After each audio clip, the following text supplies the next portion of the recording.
Well, we're not actually playing tonight, but just us 1, 2, 3.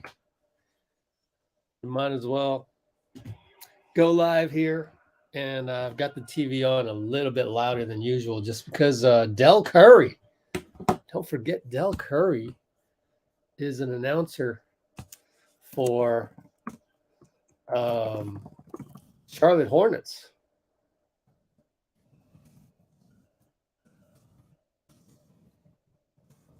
So he'll do the color play-by-play today for the Charlotte Hornets, and I'm on Stream East in case anybody else wants to be on Stream East. My slow stream using Stream East, another 20 seconds for this live to get broadcasted over to YouTube. So I'm going to be pretty much behind today. And what's the current time in Hong Kong? Or the Far East, in other words. Current time, Hong Kong. 8:05. Where are you, Amy? Should be here.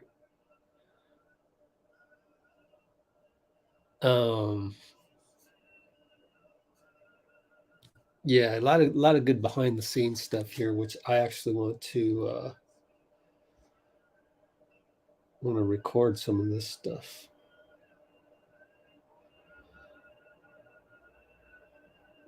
Let me see. 1, 2, 3.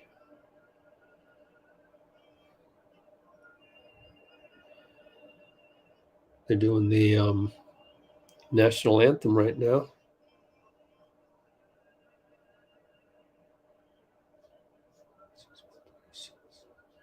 Okay.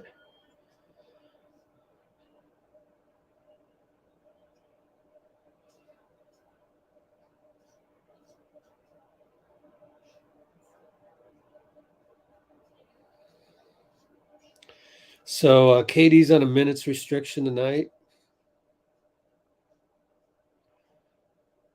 During the times when he's not playing, I plan to be doing my behind-the-scenes video from last night at Chase Center.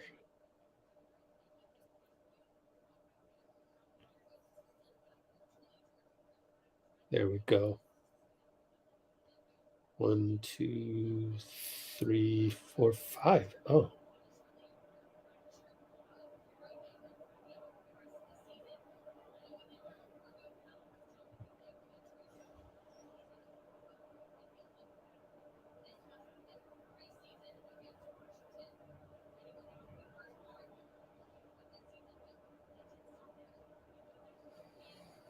How's everybody else doing? How many we got? 9 people. I thought we'd get more than that.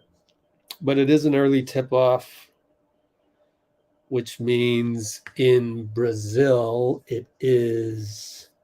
Jay, what's up? Did this for you, Jay. In Brazil, what's the time? Current time, Brazil.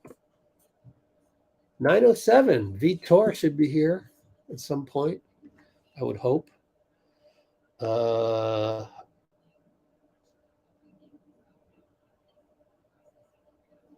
Okay, and let's take a look at the other behind-the-scenes stuff. Dwayne Rankin, I believe he's the Suns beat writer, right? Yeah.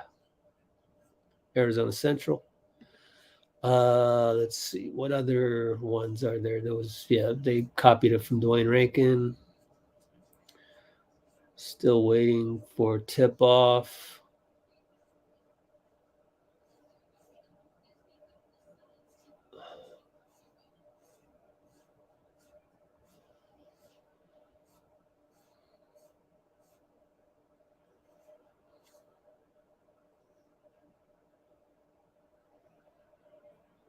What? Lots of local Laker fans rivals the Warriors Celtics for biggest non-Thunder fan base. I'm not even going to process that. I don't even understand that one. Yep, they're all copying from Dwayne Rankin here. They already introduced the Suns rather quietly, I would assume, because it didn't grab my attention. Could have sworn Mark Spears is over there. Mark J. Spears. Congratulations, Mark Spears, on your Hall of Fame induction as a member of the media. There's KD. Not quite the same as when, I don't know, maybe he'll dance in the middle at some point. But remember, I got a whole playlist of KD dancing before the game. By the way, here's your starters. No LaMelo, obviously. He's injured, out for the season. But Kelly Oubre versus Devin, and then they got JT Thor against Kevin Durant. Or we'll see how it plays out eventually. All right, so Mark Spears is in Phoenix, but that's the only video we got. Let's see if there's any other video.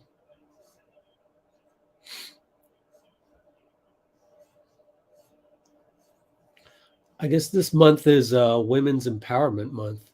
Last month was Black History Month. This month, Women's Empowerment. There's KD, number 35 against Gordon Hayward. Game probably already started in real time right now as I speak. As you know, my stream is super slow, and it's also Stream East. Therefore, the slowest on the planet. So this live stream that you're getting right here, this commentary, is going to be even slower because you got to add 20 seconds to that. Good to see Wiseman starting again. I'm not really going to do play-by-play. I'm just going to watch, and I'll try and comment more in the comments. So I wonder who covers KD on the other end. Is it going to be Gordon? Now they got to go one-on-one late in the shot clock. That's the difference between Warriors basketball and 29 other teams, my friends. They got nothing, and so Gordon Hayward has to shoot with 5 seconds on the shot clock, and it's just one-on-one. So it is Hayward. They go straight to KD. Jumper's no good. I'll play-by-play when it's KD. Oh, let's throw up the box score just for kicks. Who is that? Oh, 0-0 still, huh? Man, Josh Okogie, I got to hand it to him. He's having a good year. Devin Booker, no good. Terry Rozier. There's Kelly Oubre. Jumper. Ugly. CP3. Kevin Durant. Kickball on the traditional pick and roll.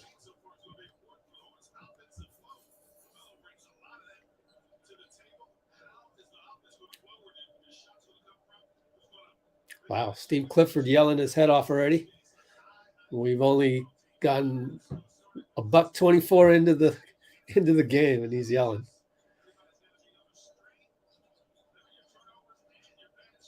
Devin down low to Ayton, easy buckets. Who's there, big? Mark Williams. Mark Williams. How come nobody says, we need a Mark Williams, we need a big? Wow, dunk by, was that Okogie? Was missed, and then KD scores his first bucket as the Phoenix Sun on the layup. Cut layup.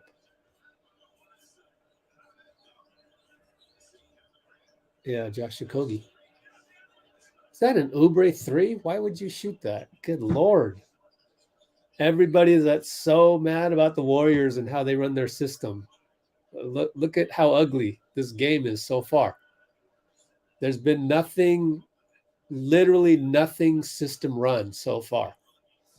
So the way I look at it, we're lucky to watch Kerr System. I mean, 9:41 to go, and still 0 points out of any system.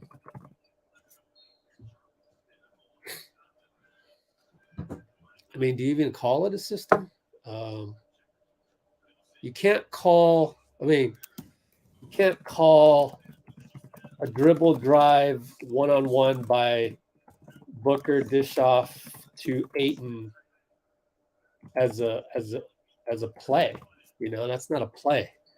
That's just freelancing.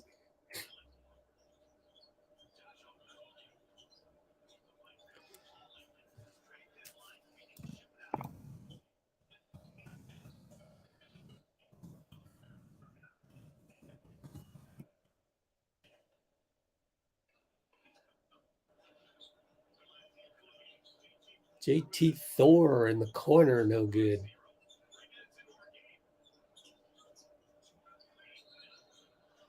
Travel on Ayton. Okay, Amy's here. Yay. Hey, 29 people. Everyone, please splash the like button. Because how many likes do we have?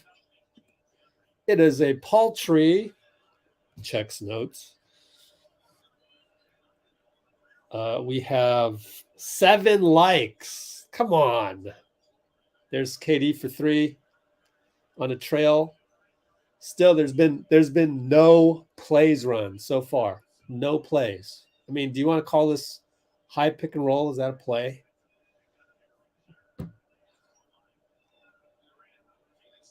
So KD got a block, huh? Oh, we haven't looked up Mark Williams yet. Why don't people go, we need a Mark Williams? Because they're into the big names. Do you see the addiction to the big names?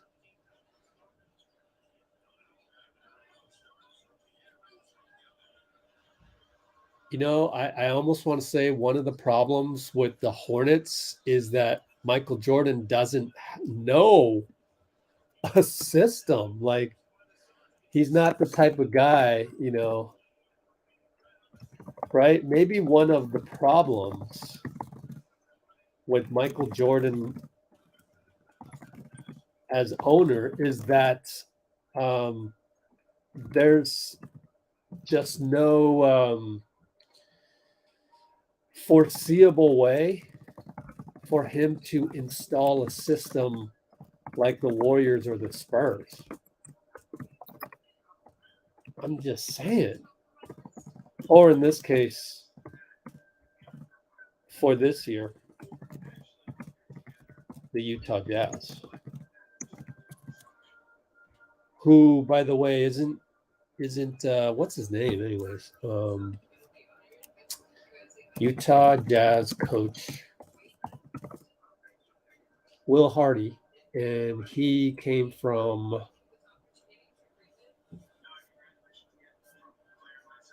crap, wrong one. Oh, here we go. 5 things to know. All right, it's got to be in here, right? Got to be. Age ain't nothing but a number. There you go, Greg Popovich.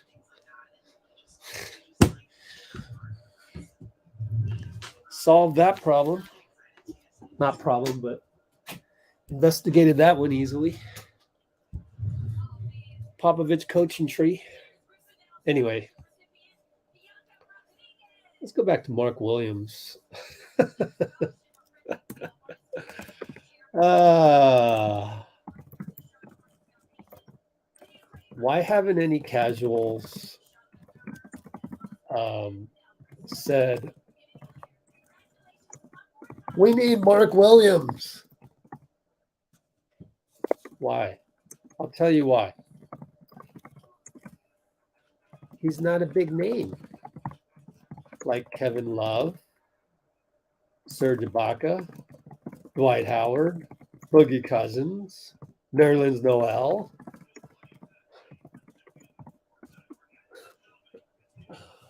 Oh my gosh.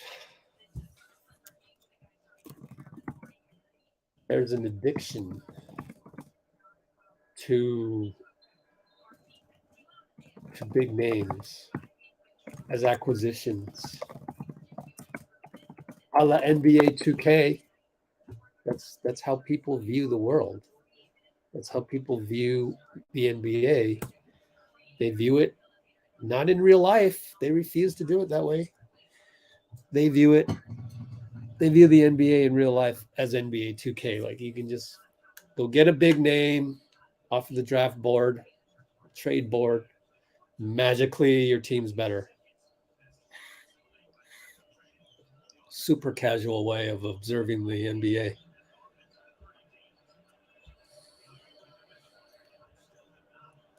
I almost wanted to say, are the Suns in zone? Then I thought about it, and they can't be in zone. There's no way.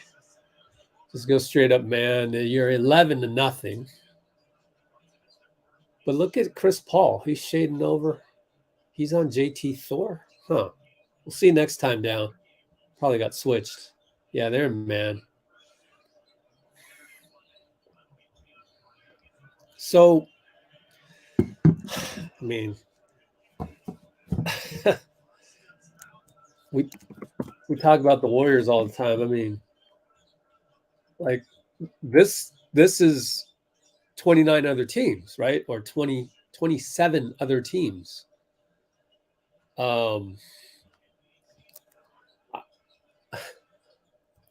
With 6 minutes 53 to go, 11-0 Suns.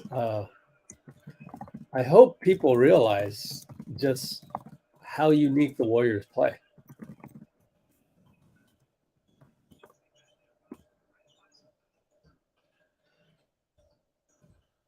It's not really 5-on-5. It's more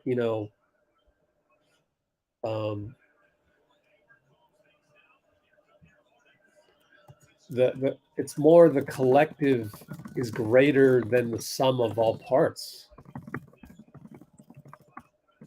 And that's why you can't just plug and play. Some big like a Noel. When you look at what these two teams are running,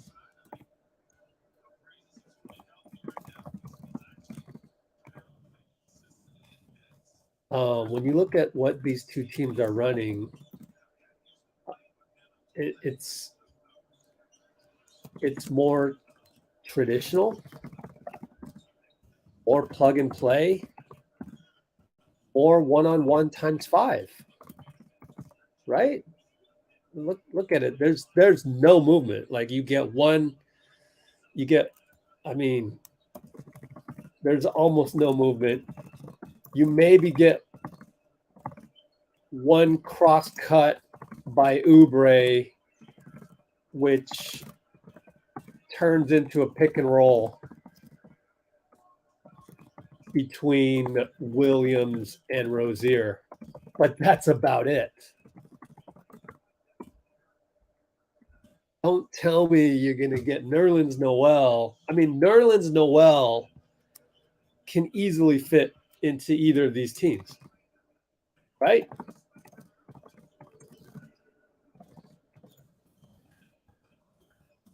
Or I'd even say 25 other teams outside of the Warriors, the Spurs, and the Jazz.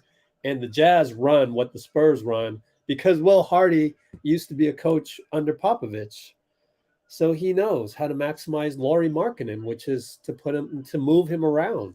But anyway, Noel can easily fit on either of these two teams, but that's not realistic for the Warriors. It's just not. Oh my gosh.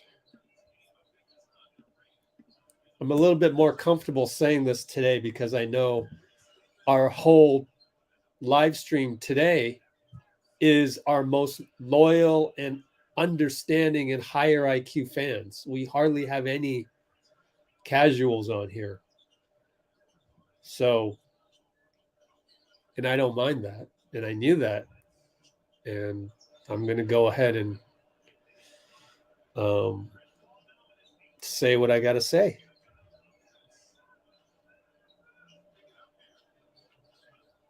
I mean, all of this one-on-one. Terry Rozier pulls up from 3. I mean, what's that going to get you? that's not a good basketball play. I'm sorry, but the more I talk about it, the more I talk about Rozier launching a 3 with a hand in his face.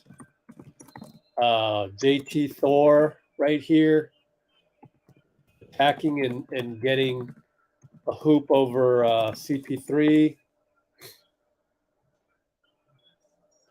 via pick and roll with Hayward.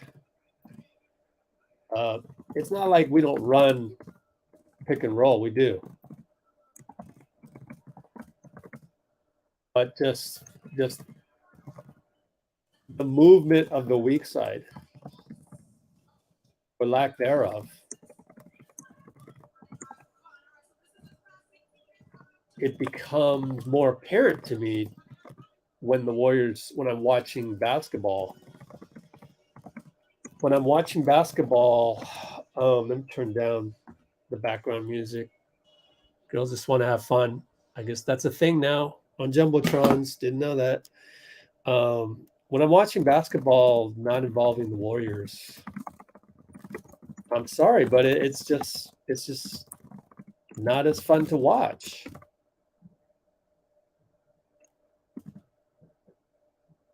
I prefer the Tiki-taka.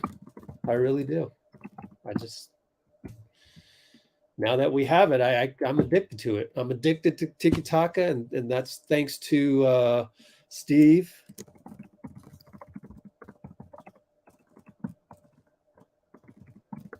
Thanks to Steve, and then to be honest, thanks to Klay for mentioning it, and to Looney for mentioning it. Would have never known that there was a name for it. Time to catch up on the comments. Hello, everybody. RJ, what's up? Please splash the like button again. Oh, yeah. When Steph Curry comes back and Wiggins and Iggy. Yeah, so there's some updates. Some of the updates are as follows. First of all, I want to go to Madeline Kenney. Did an article recently to say, where is it? What? Did she not post the article and only, yeah, she didn't post the article. What? Okay. Shayna Rubin then. Well, what she did tweet, though, Matt, you gotta give her credit.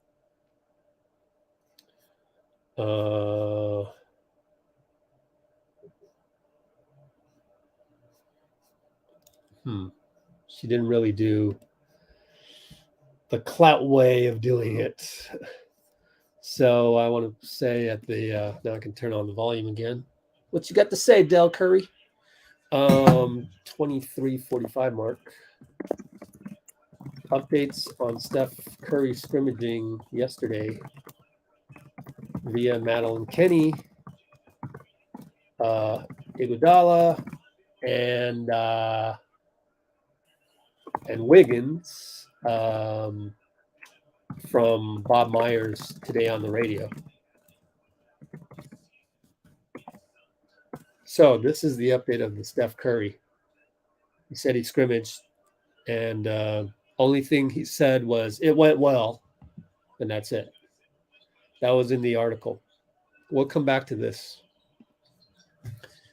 after we watch. Oh, KD came out, so let's take a look at KD. 5-minute stretch. Okay, so number one, updates. One, Steph scrimmaged yesterday.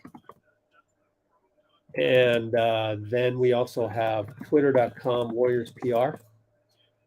And they say the following. He is making good progress. And just will we'll monitor the situation is basically what they're saying. And so Steph scrimmaged yesterday. He said it went well for Madeline Kenney. And GSW PR making good progress. So that's number one. And that's it. Iguodala also. So number two, Andre also scrimmaged yesterday. That's really the only update. And then number three, no update on Wiggins is the update. And you can get that from here, 95.7 the game. Let's go ahead and, Steve's going to be on at 5. We should join in if KD's not on the floor. Here's Bob. Family, you and I have family, so let me know if I'm doing too much. And I don't want to sound selfish, but I want to ask you, is there a scenario at all, and I'm sure, if you and Dub Nation want to know, to where it's on the table that maybe Andrew doesn't get back? I don't think so. Look, I don't want to speak on his personal life, and I know you don't either. I know you're not asking that. I don't think that's what anybody is planning for, but we'll leave that in his own place. But as far as to answer your question the best I can, that's not the expectation. I think what you're asking is, could he remain out for a long, long time? I don't think that's happening, but I'm going to leave that alone. And hopefully when he gets back, whatever words he would like to say on it, which I don't think will be much because it's his private life, he will do. But I understand in your business you have to ask these questions and it's your job. But I also got to respect, and I think you're saying the same thing, the privacy of what he's going through. Boom. Okay.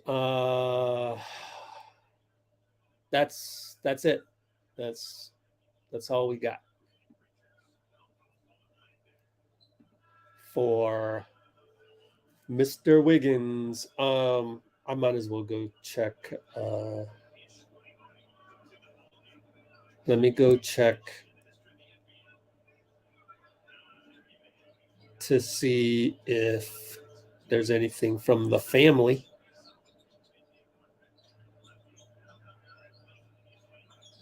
Nothing from the family. Andrew has like 7 siblings or something like that. Let's look it up. Andrew Wiggins wiki.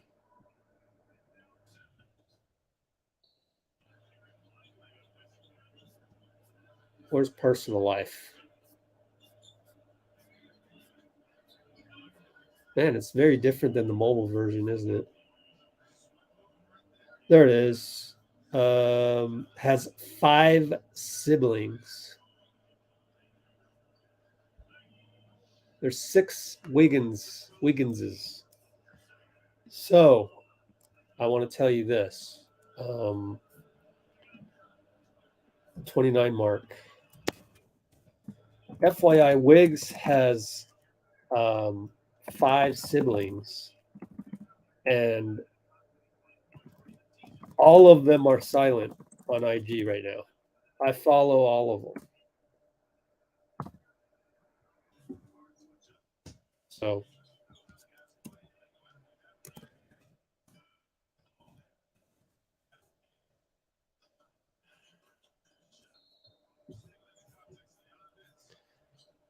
that's a little bit more of an update than anywhere else you're getting, right? I mean, I think that says something.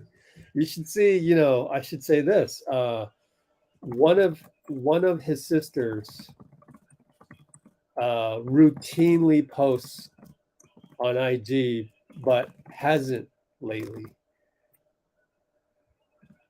So this is more info than anywhere else, other than Myers on 95.7.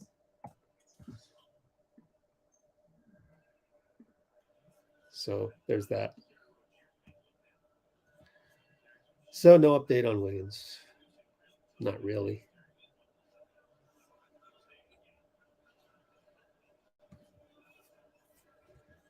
Oh yeah, I don't even care. I don't even care about that anymore. It's all just hope you're well, physically and mentally. We should check out the second unit. Damion Lee missed a lefty layup, by the way. Interestingly enough. Let's look at Damion's numbers.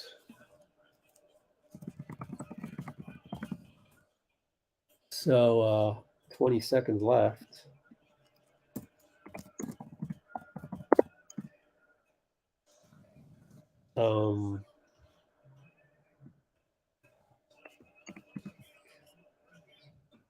Taking a look at Damion Lee's production this year on BKRef.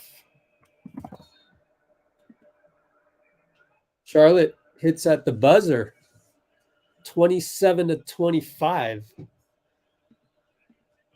Phoenix, unless it's after the buzzer. Let's see, 5, 4, 3, 2, 1. Nope, it's not going to count. Down by 5. Let's see here. What you averaging, brother? 8.7. That's not bad. How about per 36?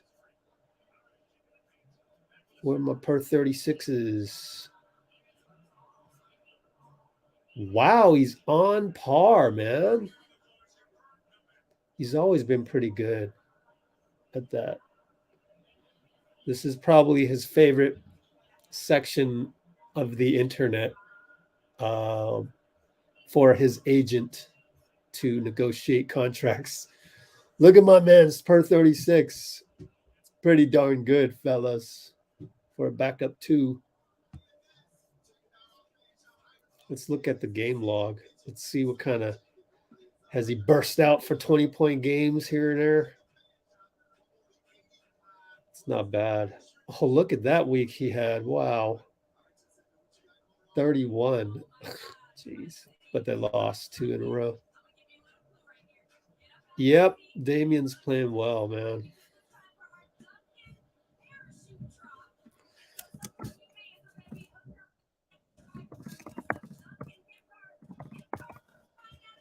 Per 36. I gotta use the restroom soon, man.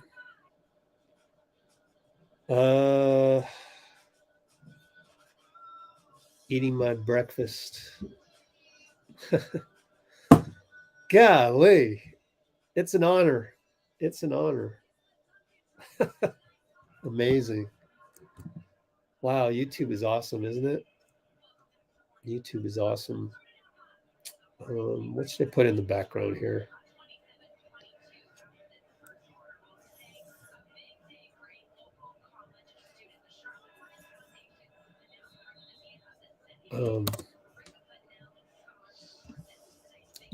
I would have tried, I'm going to try YouTube TV tomorrow. And I would have tried it. Today, except that, and I would have used the VPN. Except that the Charlotte Hornets are on Bally. And if you've heard of Bally, you know that they're not that great. And Bally actually doesn't have a contract with YouTube TV. KD's back in, and he just hit a 3, I think. Yep, they're up by 8. But tomorrow, I'm going to try YouTube TV, my friends. I hope Aaron will let me go halvesies on it. By the way, yeah, anybody want to? Yeah, let me. Does anybody want to go halvesies with me on YouTube TV? Let's discuss.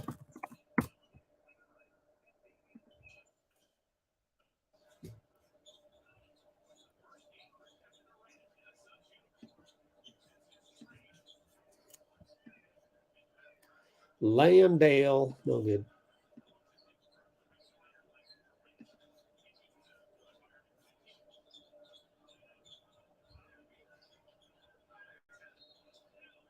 Oh, you know what I'd love to do? I'd love to interview Damion Lee to go tell us the differences with the Warrior system and the Sun system.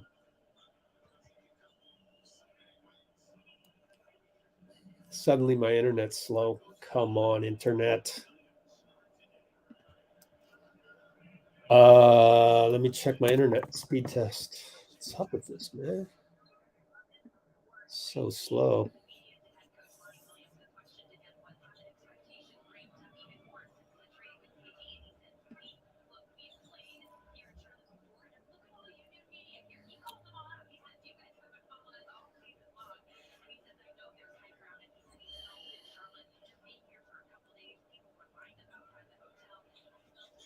Ashley Shahamdi.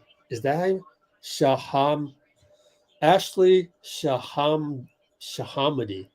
I have no idea how do you pronounce that. Damion Lee. Bucket. Assist KD. Oh, man, I wish I could rewind that to see how Damion cut on that one. Oh, Rozier almost. No, that's not Rozier. Yeah, that is Rozier. He almost lost the ball. Oubre. Number 4 is. Oh, whoops. I lost my box score. What am I doing? History. Reopen last tab.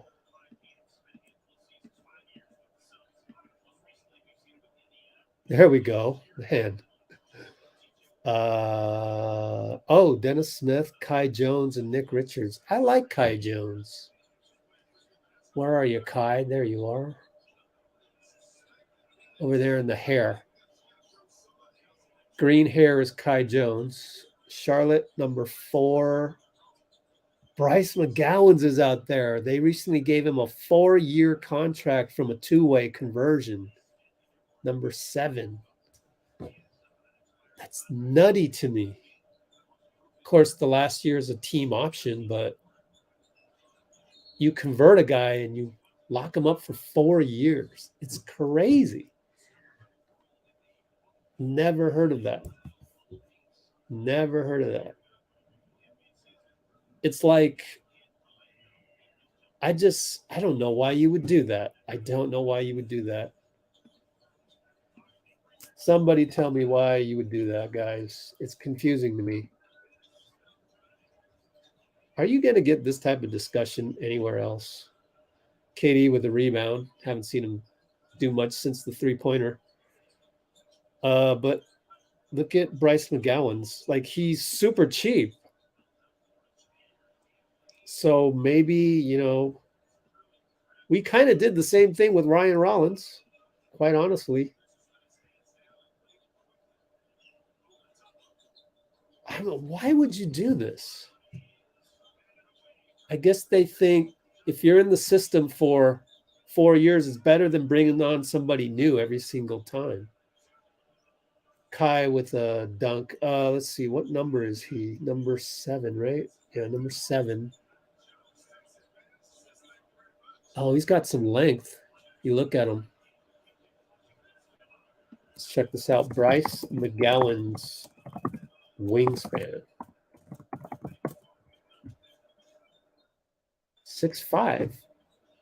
No, barefoot. I'm sorry.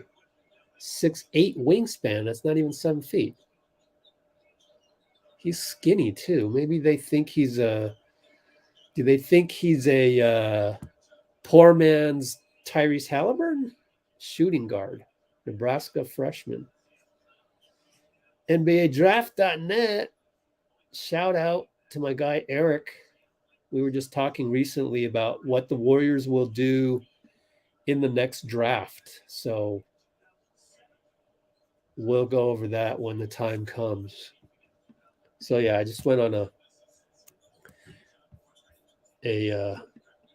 5-minute tangent on somebody that nobody cares about.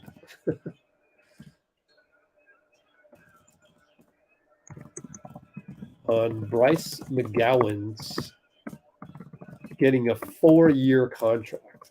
That's just crazy.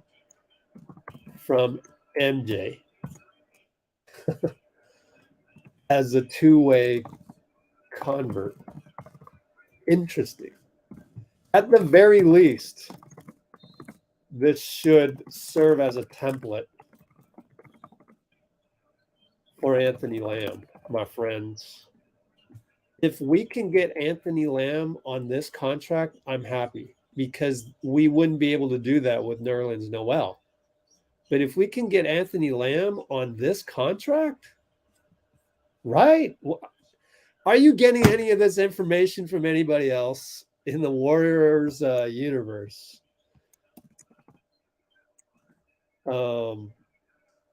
Super cheap contract. Less than $2 million, you'd lock him up. Good Lord, I think it's worth it, man. And then you get a team option at $2 million. I mean, the CBA is going to jump right here. That's why. You see what happens when you walk things through? Okay, this CBA will be renegotiated. Here's KD. Post up, mid post. They show a double. They show a 2.5, almost a triple. One guy on the bottom. It's hard to really. I don't really want to pay attention too closely because it's the Hornets. Hard for me to pay attention to schemes versus KD because it's the Hornets. And by the way, the Warriors are way better at defense than Charlotte. I'm sorry. I don't care how you slice it and dice it, whatever 5 guys you pick.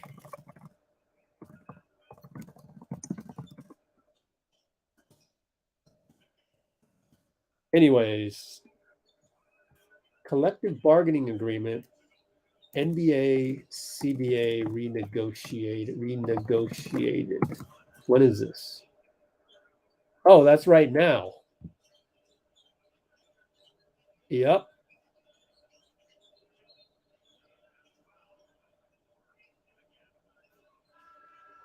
Deadline to opt out. How long does the CBA last? Expires after the 24 season. Okay. But Wednesday deadline pushes back both sides' ability to opt out. Gotcha. So they're just pushing back. They've been pushing back the deadline of basically the thing that nobody wants, which is the possibility of a lockout. They keep pushing that back, which is fine because it doesn't really matter. I mean, 24 seasons, so one more season. So CBA will be a new CBA will be in place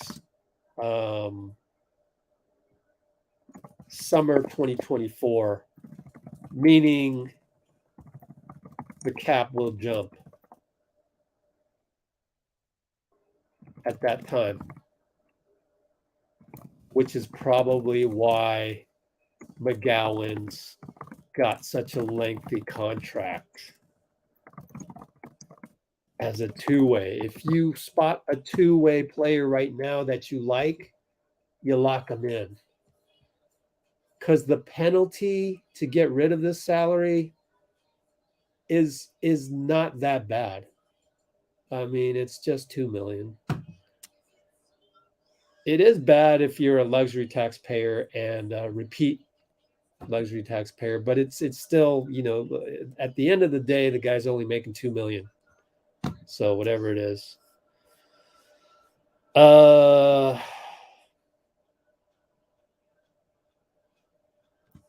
So maybe you do that with Lamb. Now I'm thinking, and now, well, it all depends on if Andre's healthy. Sure would be nice to lock in Jerome at that as well. By the way, Quinones got signed as a two-way. So let's take a look at Quinones. Twitter.com, Shams. He broke the news today. Here it is. So we are at the wow. Talk about all the Warriors news that I'm glad I covered now, because we're really biting into this Suns KD watch, and I'm talking about Warriors stuff, not even paying attention to the game all that much. KD, is he sitting down? No. Still in the game. That's good. Quinones is now a 10-day. And because with 14 on the roster, you were limited by a quirk in the CBA, which states two ways combined can only go for 90 total games. Lamb has 47, Jerome 43. So now that you have 15 signed players, then they can play Lamb and Jerome up to 100 combined games. Learn something new every day, I tell you. So that was an interesting quirk I didn't see coming. How's KD doing? 12 minutes. Wow, he scored 12 already? Oops, my fault. Haven't even been paying attention. I know he had the 2 threes, one early, and then that one, and then 3 other buckets. Jeez.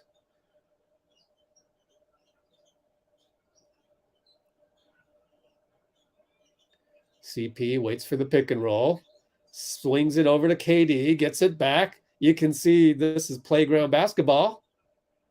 Do we really want this? We don't want this. I want Kerr system. You go here, you go there, you split cut here, you split cut there off of the big man. Come on, casuals. You don't want this stagnation.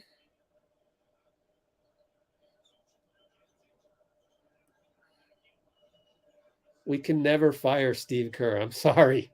We can't do it.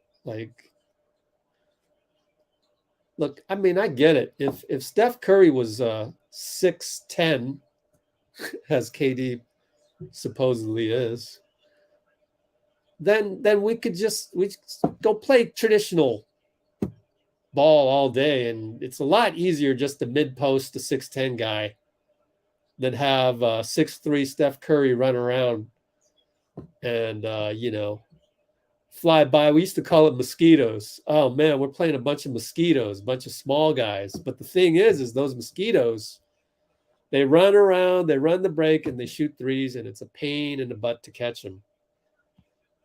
That's crazy. I've never made that connection to my old school way of talking about the mosquito teams that we used to play.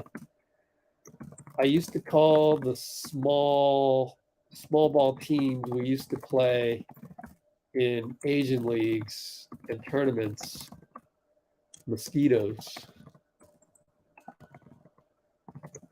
And that's kind of how Kerr system works for 6'3" Steph and everyone else.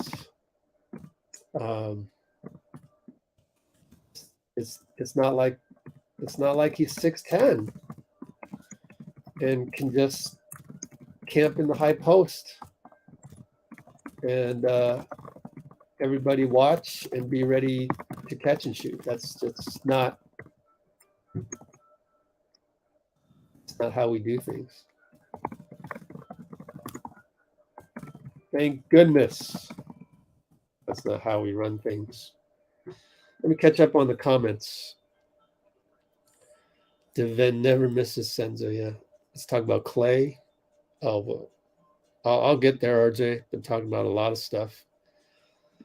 Yeah, so Lester Quinones deal, we had to do it. It's a transactional deal, but Les has been playing really well. Let's tip our hat to Lester, player of the week. Quinones was player of the week in G League.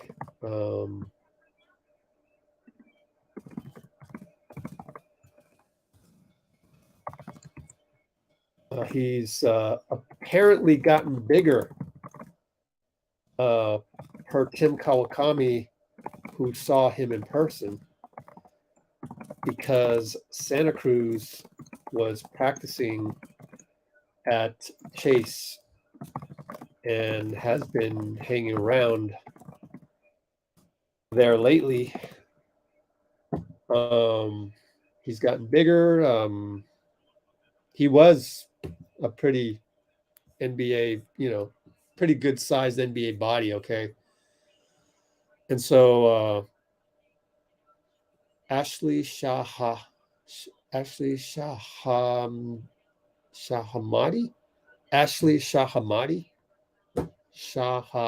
yeah, Ashley Shahamadi. Let's see, that's the Hornets courtside reporter. So Lester, he's doing good stuff. He's a freight train, kind of a freight train. So good pickup, but also transactionally necessary. But hey, who cares? He got an NBA contract. That's all that matters, man. That's something to add to your resume, man. Ashley Shahamadi.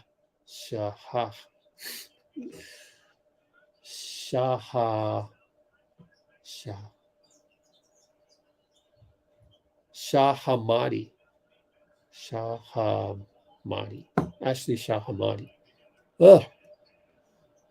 Oh, Gordon Hayward just got fouled. No call on the loose ball. And I think KD sat down. Gordon Hayward dunk on the transition. 12 minutes, 38 seconds for KD.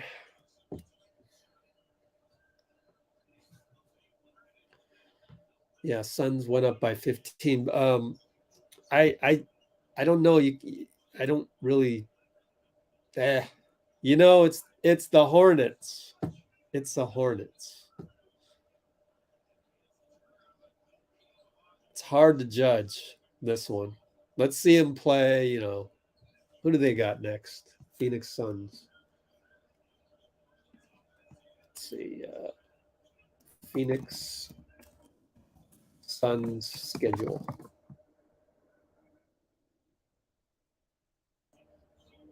Let's see him against Clippers. Oh no, wait, that's an old game. Oh, it goes like this. Okay. Hey, let's see him against us. Wow, we're coming up March 13th. Okay.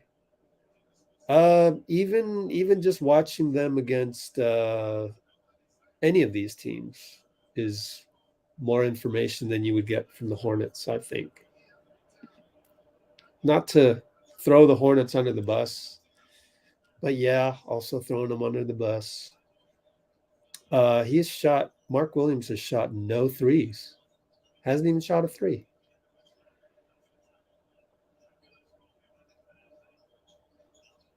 I think you'd have to be able to hit a 17-footer a la Looney.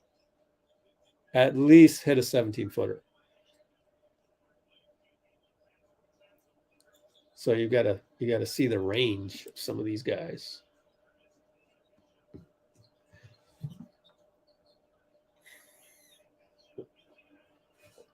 I wonder how you look that up.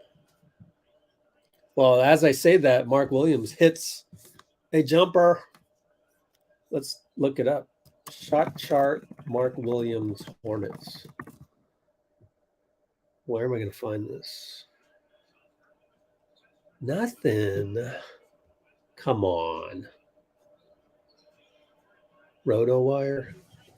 Hold on. Super hot in here. I gotta turn off the heater. It stopped raining today and the sun came out, which is weird. It's supposed to rain all week or 3 days in a row. Didn't happen. Oh, Mark Williams played at Duke? Okay. Shot chart, baby. Give me some shot charts. Why can't I find it? Do I need shot chart like this? RotoWire. Okay. Give me shot chart, baby. It's game by game. Suns lead by 20.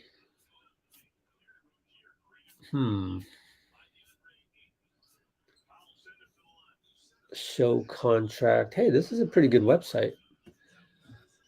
Oh, gosh. What do you do with this? Shot chart? No. Depth chart? No. Rotation. Oh, this is neat. All rotation minutes breakdown. Huh. Minutes per game.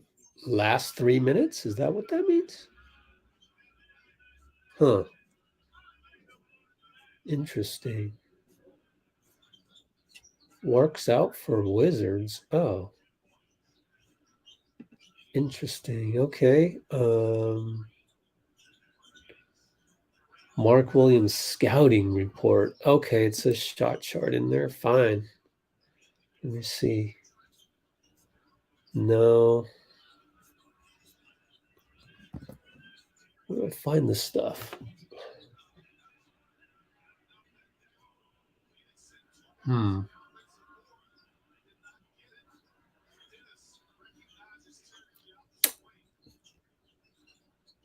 Well, and then they got a Steph Curry shot chart.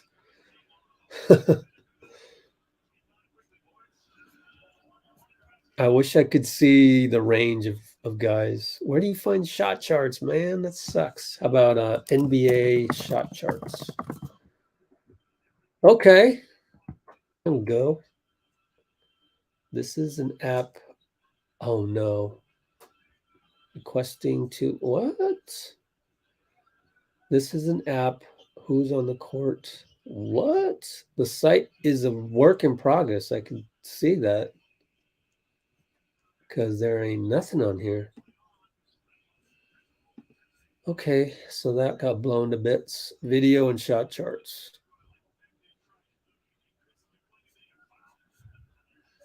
Nothing.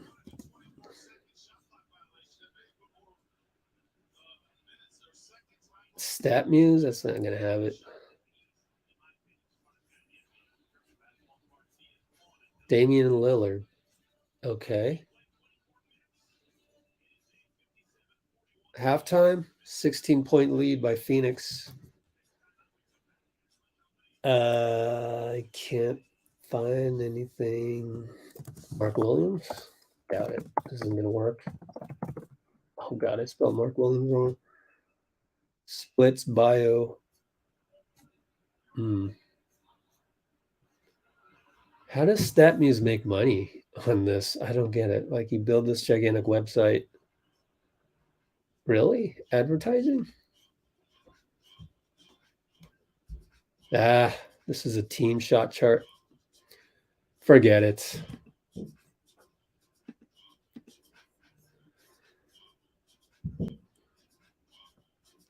$38 of us on the stream right now.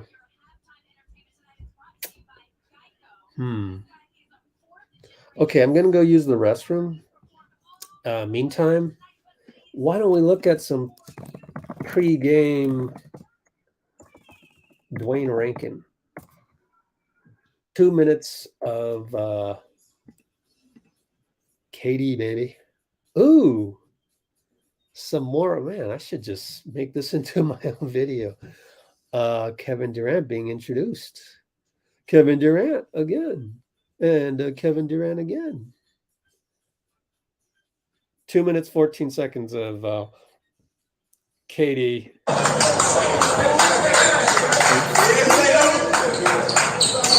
Be right back.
I'm back. Okay. So stop watching this. Okay. Hold on a second. I want to tweet out the stuff.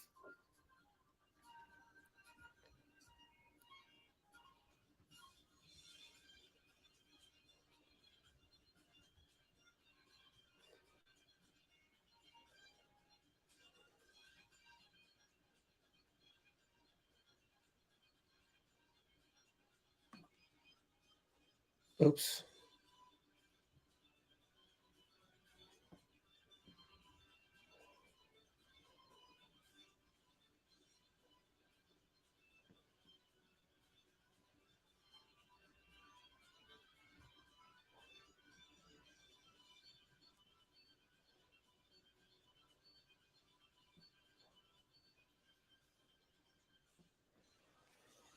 Okay, I got to post that.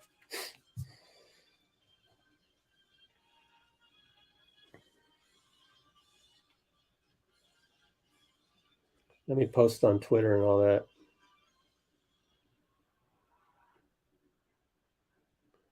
Hold on a second. Go ahead and anything you want to talk about, go ahead.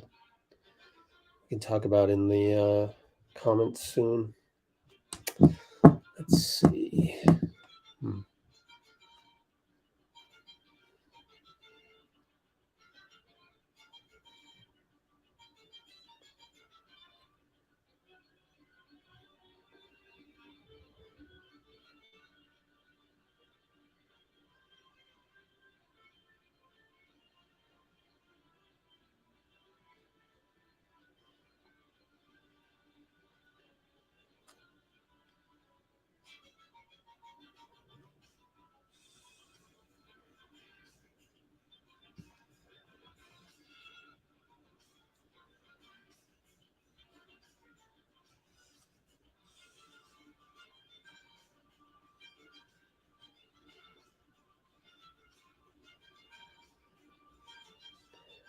Hold on.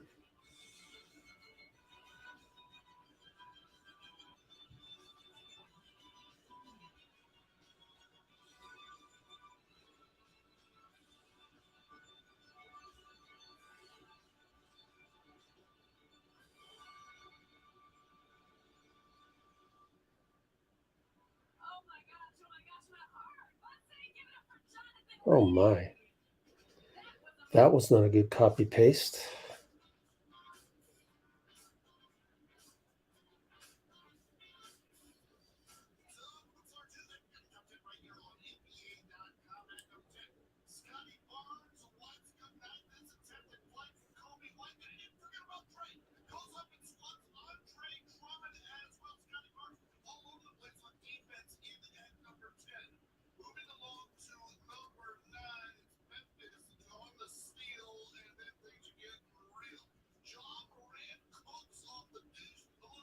Minus 29.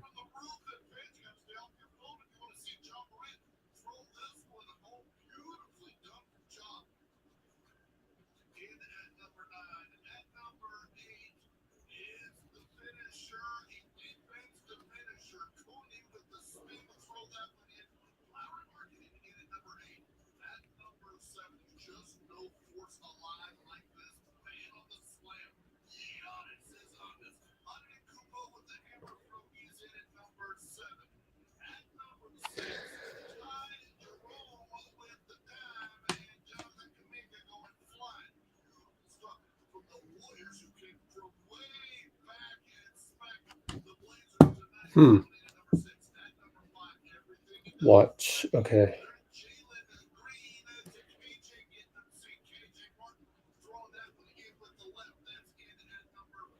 Well, I hope that works. Yeah, it worked. Retweet. Retweet.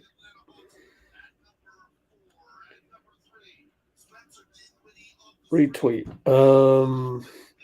And got to do the same over here.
And every time I think posting on Instagram will be quick, takes me forever.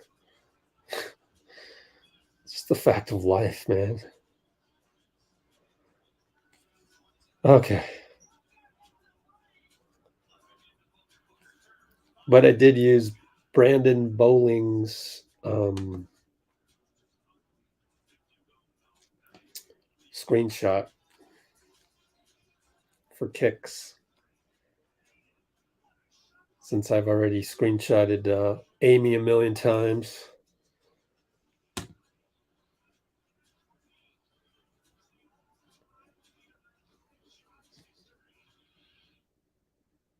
Come on now. There we go. Live. And as I say that, they're shooting around at halftime. Positive vibes. Insider Wiseman still going on strong. Post-game analysis.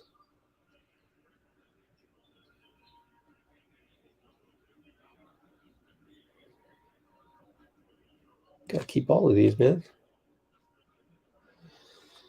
Okay, what are your comments? Cool, we got a few comments. Warriors Suns game on 14th of March. I guess 14th for the Far East. It's the 13th for real time. Yeah, absolutely. That means could be. I mean, it's not going to be Steph guarding KD, although I'm sure Phoenix will try to get that mismatch. Nothing. We don't know anything, and please just leave it at that. If you look in the description, I've been keeping notes, and we already talked about that.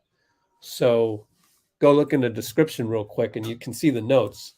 The timestamps won't work because we're live right now, but they will work after we're done with the live, and maybe gives you an idea of when I talked about that stuff. But overall, let's just let Wiggins deal with whatever it is. I mean, the way that I've dealt with it in the comments with some people that have been kind of selfish about it. Really, it's all selfishness.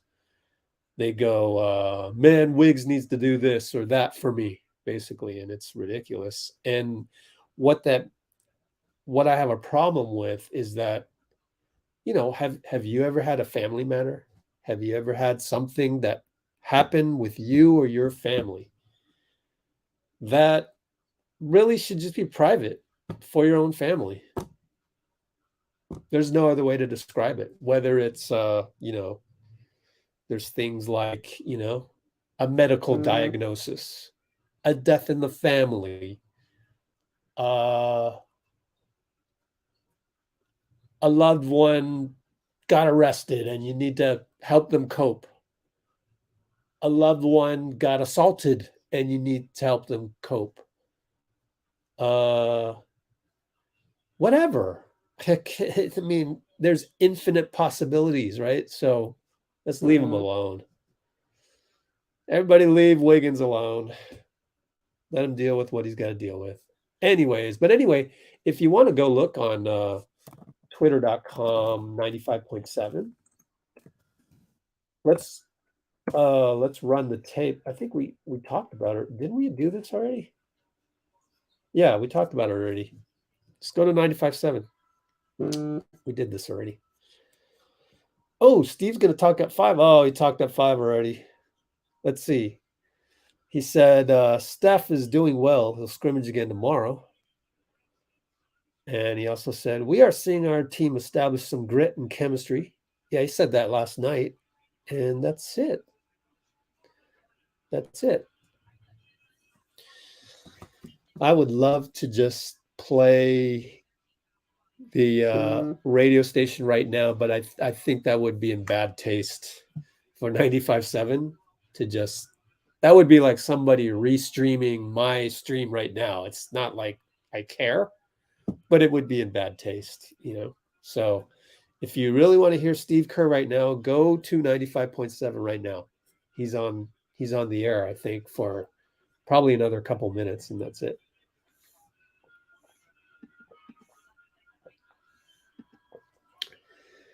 Yeah, Damien's played well, huh? Poole had a nice game. They don't win a lot of games without him. I mean, he makes mistakes, but hey, it's part of the package.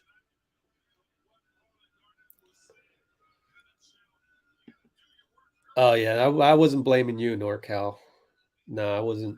I was more directed towards all the kids in our comments that were saying bad things about Wiggins suddenly out of the blue.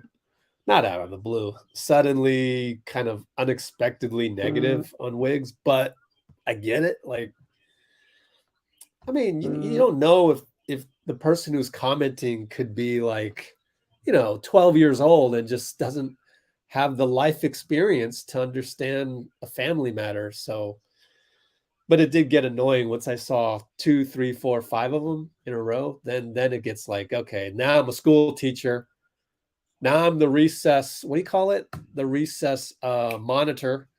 Now I'm the recess monitor. I got to blow my whistle. And you guys over there, you guys stop fighting. It's ridiculous in the playground. Kevin Durant, fade away. One of those, nothing you can do about. I mean, hey, you know what I just thought of? Okay, hear me out here, right? Oh my God, 1:14:30 mark. With 11 minutes and 15 seconds, Katie hits a running fadeaway.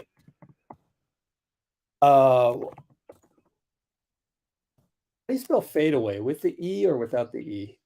But anyways, hits a running fadeaway, which basically means the Phoenix offense is his oyster. Is it not? right?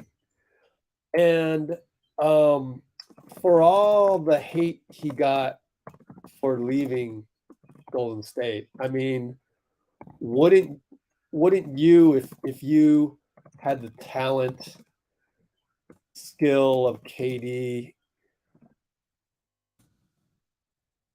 have an itch to be the man again in the traditional basketball sense, which is not the same sense as Kerr system, other than when we need a bucket and we'll post you up like Wiggins does now. So to have the full context of, I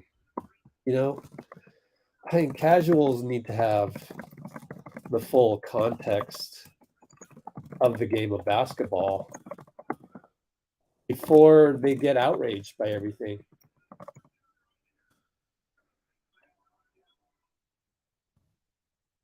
A lot of outrage we dealt with a couple years ago. A lot of outrage. What was it, 3-4 years ago? Man, outrage from the media even, which then, that's the worst. You as a media member have a responsibility to control the outrage. That's why I have a problem with journalists on Twitter who go off on their opinions, because they're looked to as journalists. You have a responsibility. And you have to know your role. Is your role an entertainer, or is your role a journalist? If your role is a reporter, then act like a reporter that has objectivity and can paint you the context. If your role is an entertainer, then okay, go do you. But you should state explicitly, you should state on your Twitter profile that you're not a reporter here. And you should not use your reporter influence to then switch and be an entertainer. That's unbecoming of journalism, honestly. So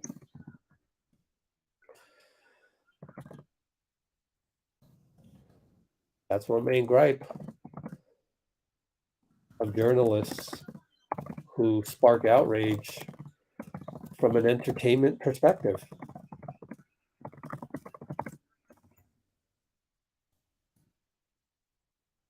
And don't provide the context that a reporter is obligated to do as a member of the media.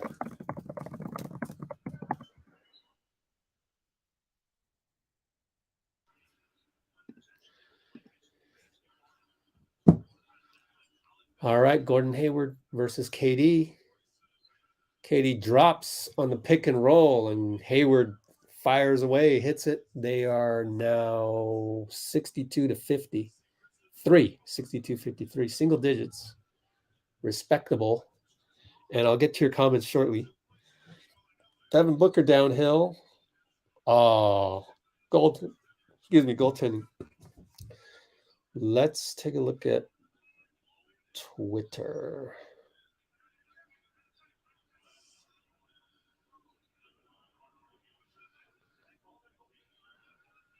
Oh, damn.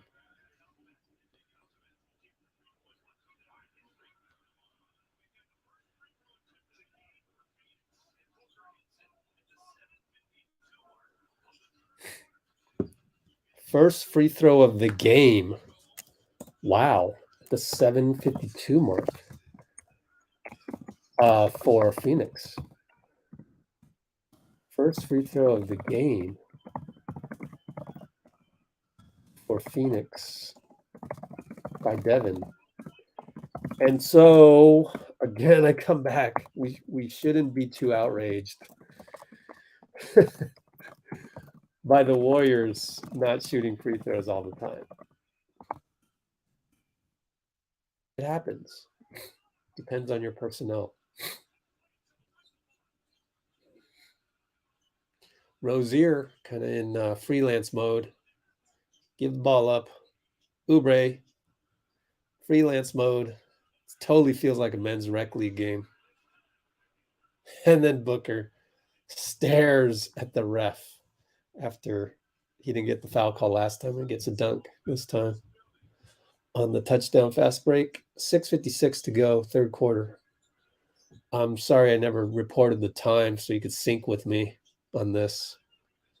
Ooh, Oubre gets swatted, but gets the putback and foul by Ayton. What else? Nah, I have the internet. Stream East. I have Stream East. So go look at streameast.live. Durantula does kind of look like a spider out there, huh? Man, I don't know how you can look at KD and not just go, man, it's a freak of nature. And man, we were blessed to have him for 3 years. How can you not think that?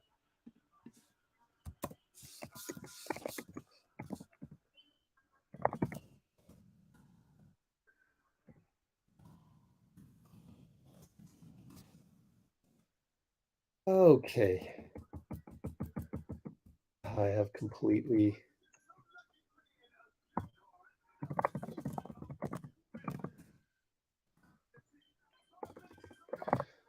they're playing what is that? Name that tune? No. Price is Right. Price is Right.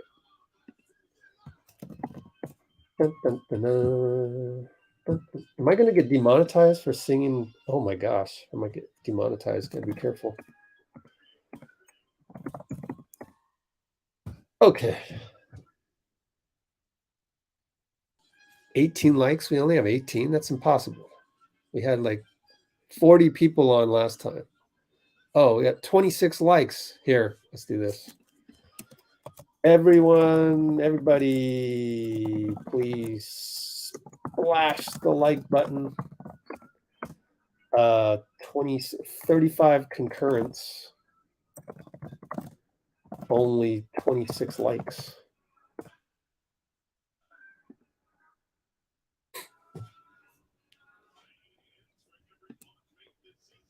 Oh, good. My speed test was good. 580 on the upload. Yeah, I really want to try YouTube TV. What does anybody know about YouTube TV? Anybody? Nobody wants to go halvesies with me? I'll go halvesies maybe with Aaron, my guy Aaron.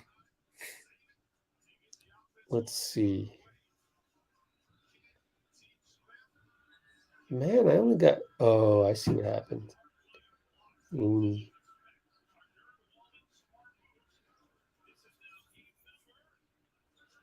I got less than 1,000 views on the last.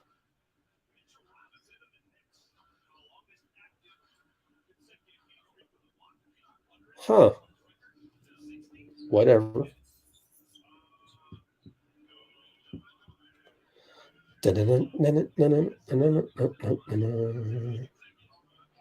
Weird phrasing. Someone said I got weird phrasing.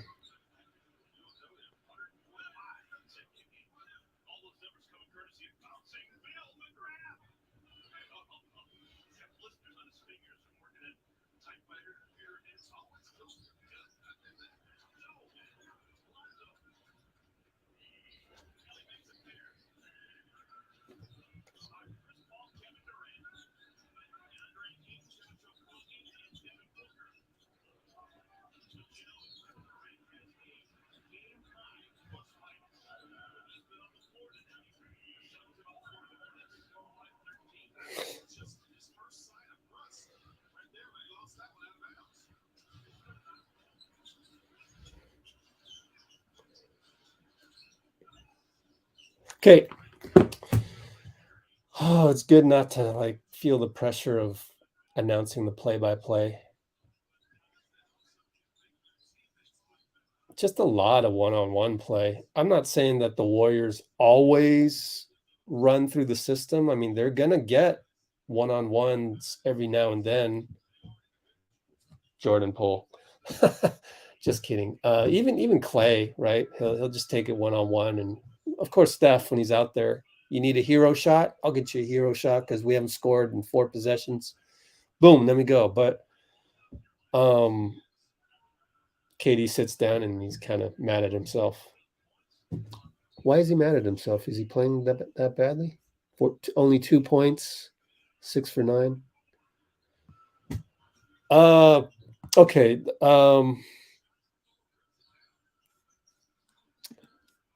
With KD sitting down right now at the 126 live stream mark, which is the 5:45 mark.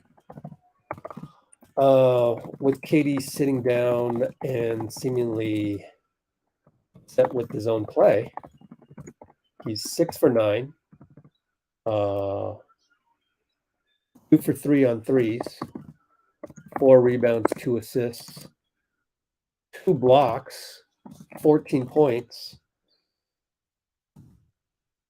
I don't know. We just have to see the Phoenix GSW matchup with our own eyes. I'm literally not really concerned yet. I'm not concerned. I think our defense will step up somehow. Championship DNA wise.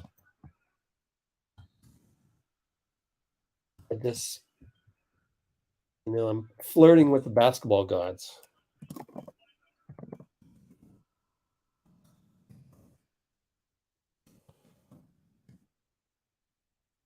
I'm flirting with the basketball gods right now. Knock on wood.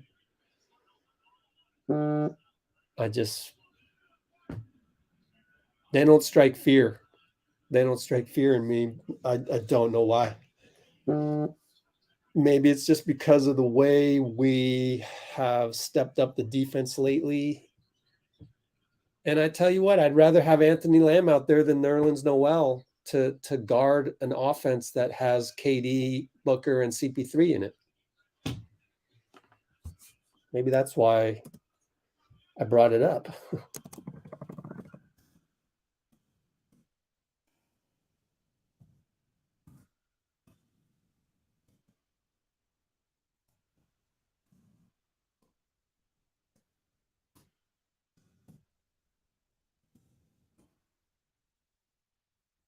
Down 11 still.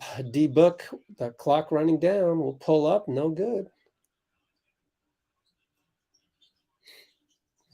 I made the wrong play. Rozier, but didn't lose the ball, which is amazing. Who's number 8? Oh, Dennis Smith. Let's see the Smith Jr. on his uniform. Got tweets. Nothing.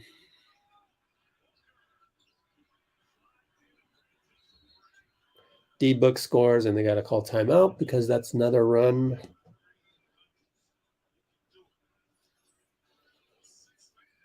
Only 27 watching. It's all good, though. 27 faithfuls.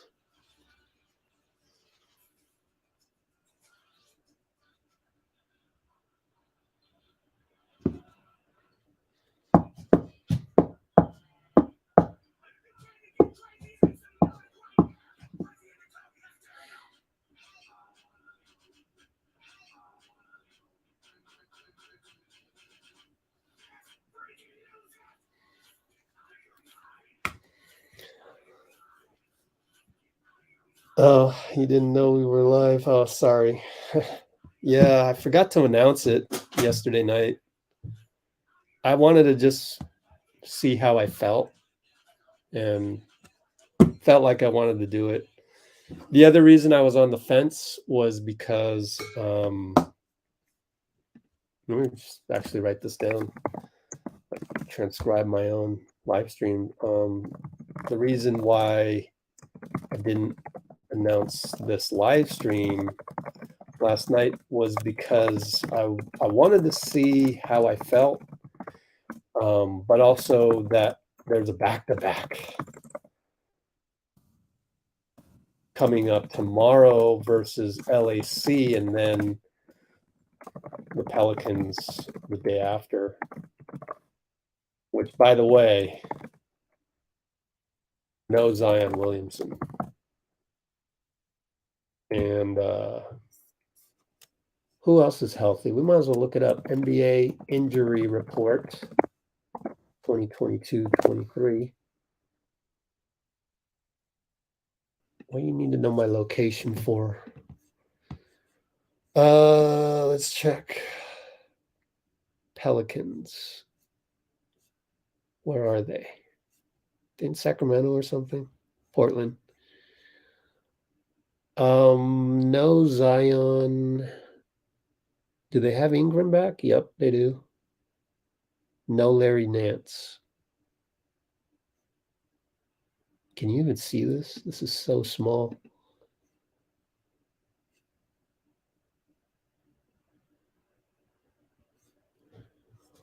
Yep, that's it.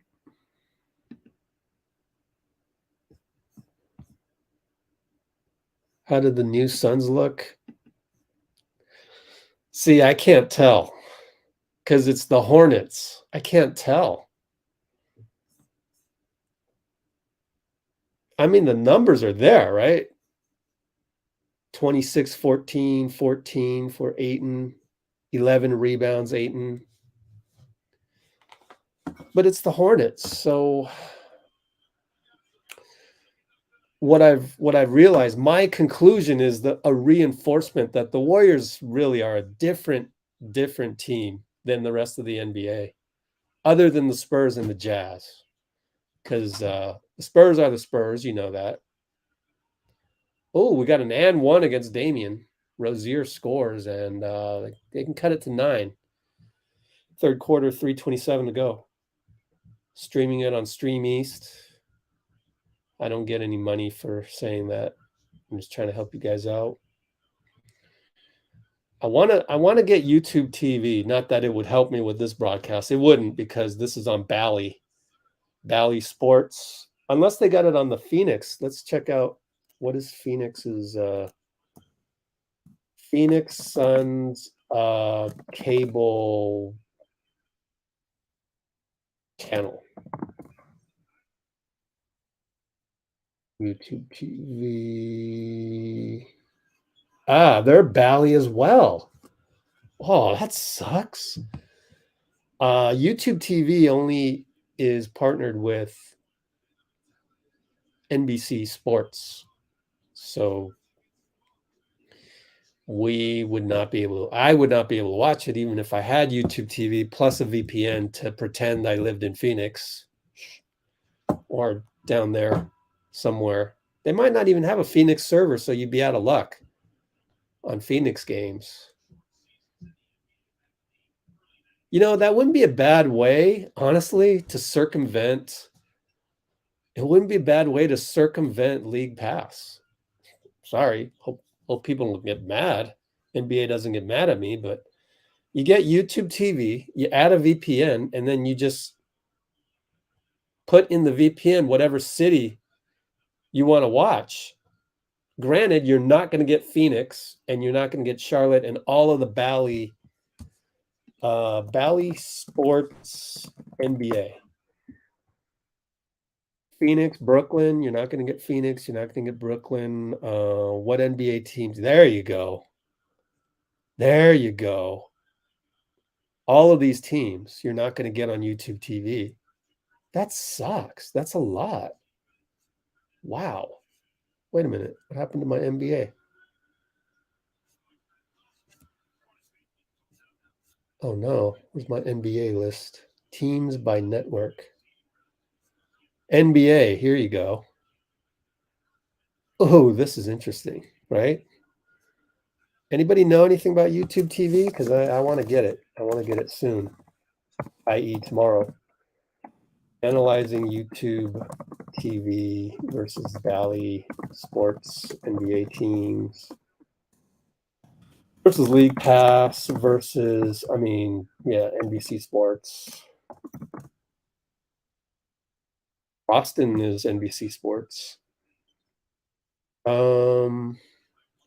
You would lose all these teams, but then you could just tune into Stream East. But if you're going to tune into Stream East, why would you bother? This is a lot of teams. Occasional game telecasts. Oh gosh. 1, 2, 3, 4, 5, 6, 7, 8, 9, 10, 11, 12, 13, 14, 16, half of the league, more than half. Interesting. Crazy.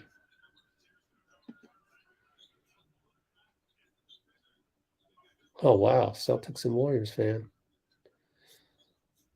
Cleveland versus Boston. Okay. Let's take a look. Go back to our this. 53-52 on ESPN. 4 seconds to go.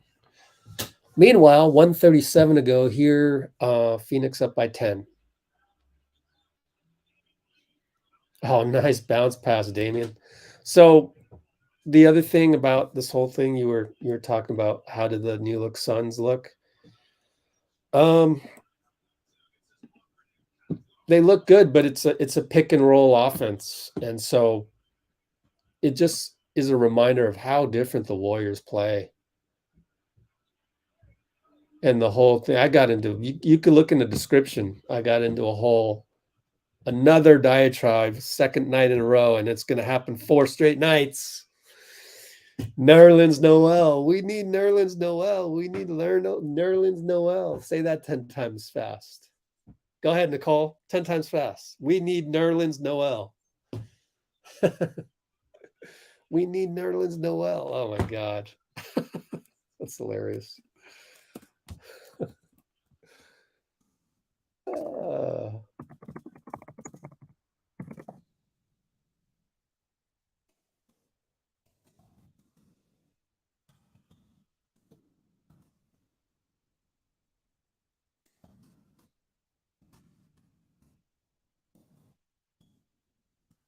So watching these two teams, watching how traditional they play, which is not a knock on them. It's just that there's only 3 teams that don't play this way, and that's the Warriors, the Spurs, and the Jazz. Am I missing anybody? Somebody else, let me know if I missed anybody. But Charlotte doesn't really have an offense. It's just, here, you shoot the ball here. It's kind of glorified men's rec league, freelance. We call it freelance back in the day. Same thing with the Spurs, pick and roll, and yeah, I'm the man. I'm Devin Booker. I've got skills. I've got talent. I can shoot anytime I want. So I'm going to shoot anytime I want. My name is Kevin Durant. I'm that and then some, plus 4 inches. Therefore, I go whenever I want. My stream just cut out. Anybody else's Stream East just cut out? That sucks. Now I got to refresh. There, we're back. Thank goodness. Thought I lost the stream there. Sometimes that happens. Oh no, we need more big men. I'm not doing that tonight. It's going to be enough for tomorrow, man. Watching the game and cooking. Amy signed on way earlier and she was like, "Oh, I'm here having breakfast and working and having Rich on the YouTubes." And I was like, "Oh, wow, I'm honored." I can't keep explaining. If you want to comment about having needing a big, we should make it a requirement. People must come onto the live video wise and say, we need Nerlens Noel 10 times fast. And then we will hear you out. If you can't do that, then you have to shut up. And you're not allowed to comment anything about needing a big man. Damion's hurt. I go, number 10's hurt, and that's Damion Lee. Is he okay? No, he's still at the buzzer. We don't know what happened to Damion because the buzzer sound. Oh, he's there, holding his head in his hands. Did he lose it? Oh, he got hit in the nose. Oh my gosh. And it led to a Kelly Oubre dunk. I wasn't even paying attention to the play. Well, Charlotte is suddenly down. What are they down? Let me look at the box score here. They're down 6 going into the 4th. Oubre. Oh, look at his tattoo, man. He's got a cartoon skull, or I don't know what that is, on his left knee. Interesting.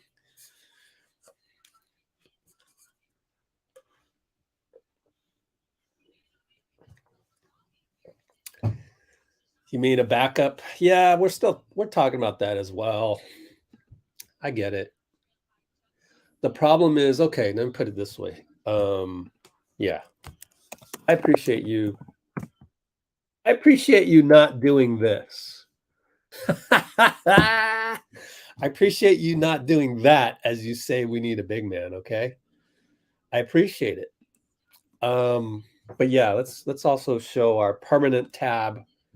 Game 6 in Boston, no big man other than Looney, and he came off the bench. Otto Porter started.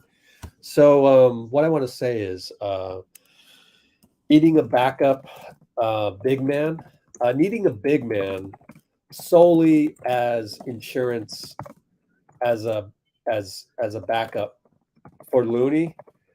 Well, the problem this season has been, one, foundational 6 has sucked.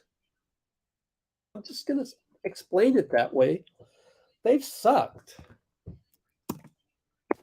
2, therefore, Lamb and Jerome have had to step up, which they have. 3, therefore, now you might want to keep Lamb for the long term because he's played so well.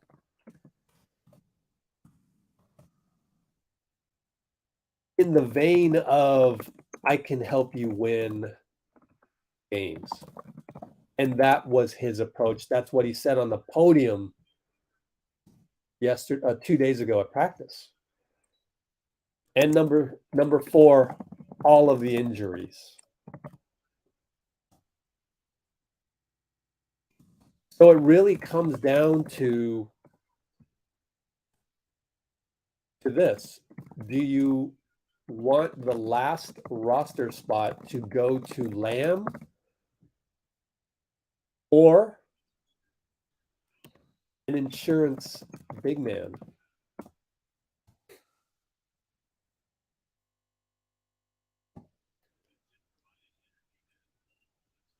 Unfortunately, I because our roster has gone through the ringer.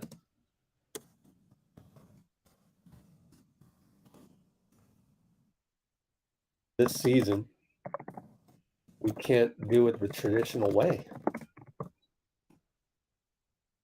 Circumstances have occurred, and in this moment, Lamb is more important.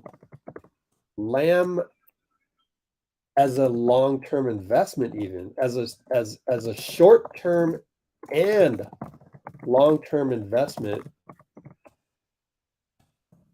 makes more sense than anything else. Even Jerome. And It's circumstances. That's why we're not going to get a big man. I get that we need a big man. There's just no room for it.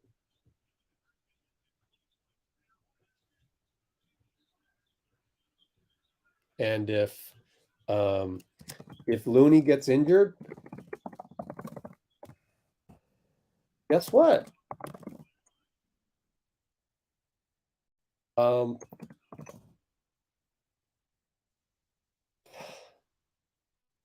should I say this? Kuminga's going to have to step up and play some 5. PBJ would have to step up and play some 4-5. Durant and 1 mid-range. PBJ would have to step up and play some 4-5, even though Kerr just said he views him as a 3-4. It's not ideal. But our roster is in a crunch right now, and there's no room. If we could have 16 NBA spots, then yeah, get an insurance 5.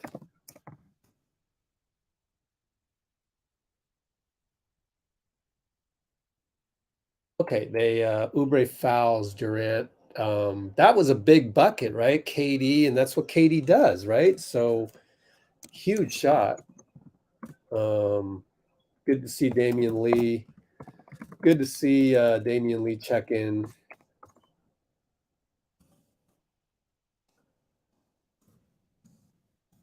Check in after getting smacked in the noggin.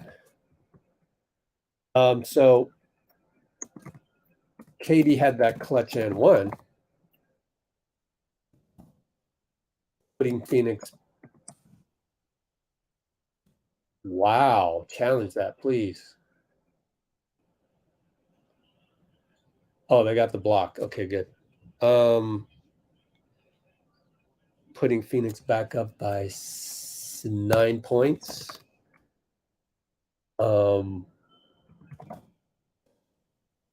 Doing what they do in the NBA when they need a bucket, which is mid-post 1-on-1. Very different from the Warriors, unless we have Wiggins. Not different than the Warriors of KD era, because that's what we did in the KD era.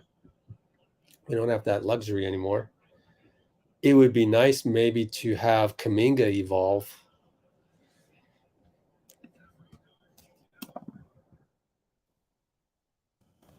Hopefully Kuminga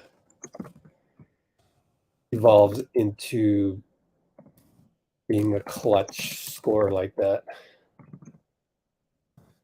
But that's the NBA for you. It's how we're different. I think we should embrace the fact that we're different than everybody else rather than speak from a position of lack, speak from a position of abundance. And all of our guys can run this read and react thing. Would have never existed without Steph. But now that we have it, might as well just use it all the time. Contrary, and KD hits again, put him up by 10 rather than 8. Clutch bucket time. Let's take a look at the box score. 21 points, walk in the park, fell out of bed, scored 20. Kai Jones, is that Kai Jones? No, that's Mark Williams. Is that Mark Williams? Who's number 4?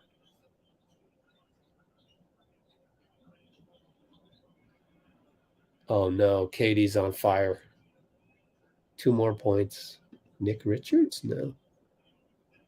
Oh, Nick Richards, sorry. 7 feet? He's 7 feet? Wow. Doesn't look 7 feet from here. Let's look him up. Since y'all want big men. Nick Richards, BK Ref. Back up to Mark Williams. How many threes has he shot? No threes. So that's super traditional. We want our 5 to be able to shoot threes, whether it's, Bielitsa or at least the mid-range. How much is Nick Richards making? Oops, hype. Salaries. Charlotte. This is how you analyze with the high IQ in the NBA. Nick Richards, minimum. What is he?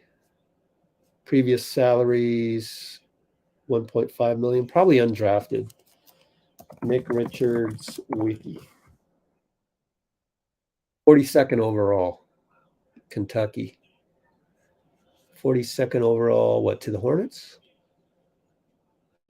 Selected by the Pelicans. All right, so then he moved around. Second round pick, so don't get a guaranteed contract out of that. Just, try to go to summer league and then it doesn't work out. Then you get waived. Then you get a tryout with the Hornets and you're good enough. So, all right, sign you. 1 year deal, I bet. Let's see. Hoop type. Charlotte. Nick Richards, 1 year deal. We're going to see more of these, I think.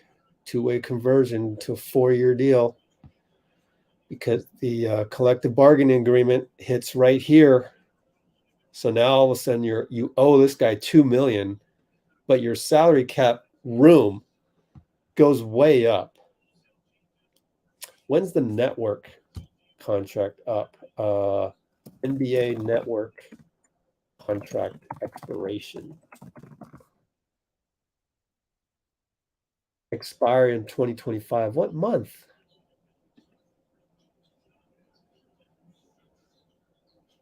Through 2025. Oh, okay. Summer 2025. So it's the year after. KD scores again. Up by 11. Maintaining that cushion. So again, I say if I'm KD and my buddy wants me to go to Brooklyn, we'll play the traditional style.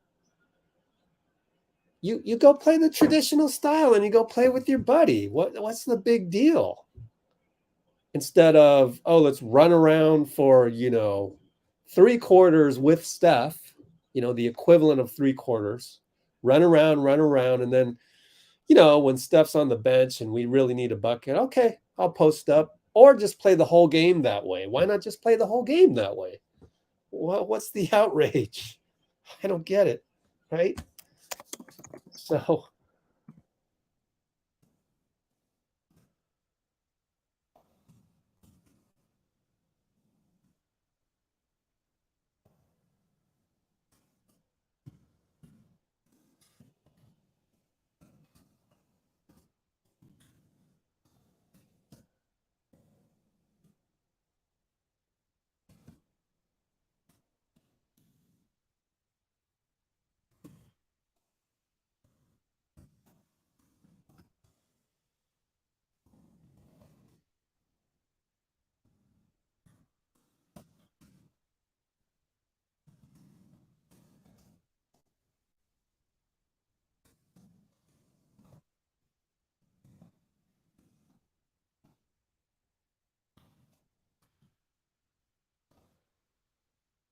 I hope I've turned this broadcast, this live stream into a learning opportunity for everybody to, first of all, just completely give up on that notion that KD leaving Golden State was a bad thing. It was not a bad thing.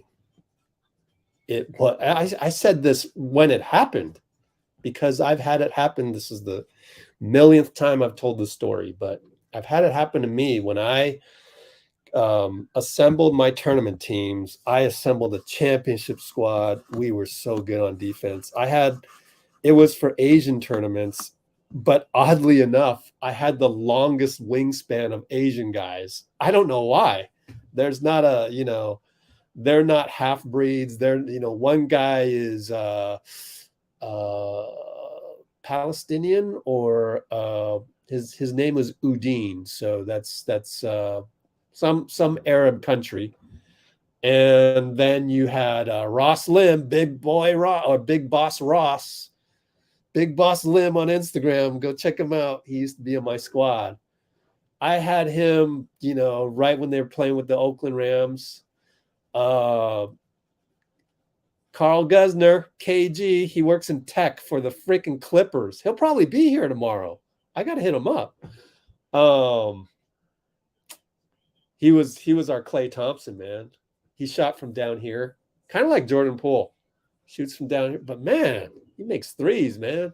Anyways, he was our offense, and he just needed to play decent defense. But our defense was wings. I'm proud to say I had a couple Asian wings before wings were the thing to do. But our defense was so good. And then I had Al Yee.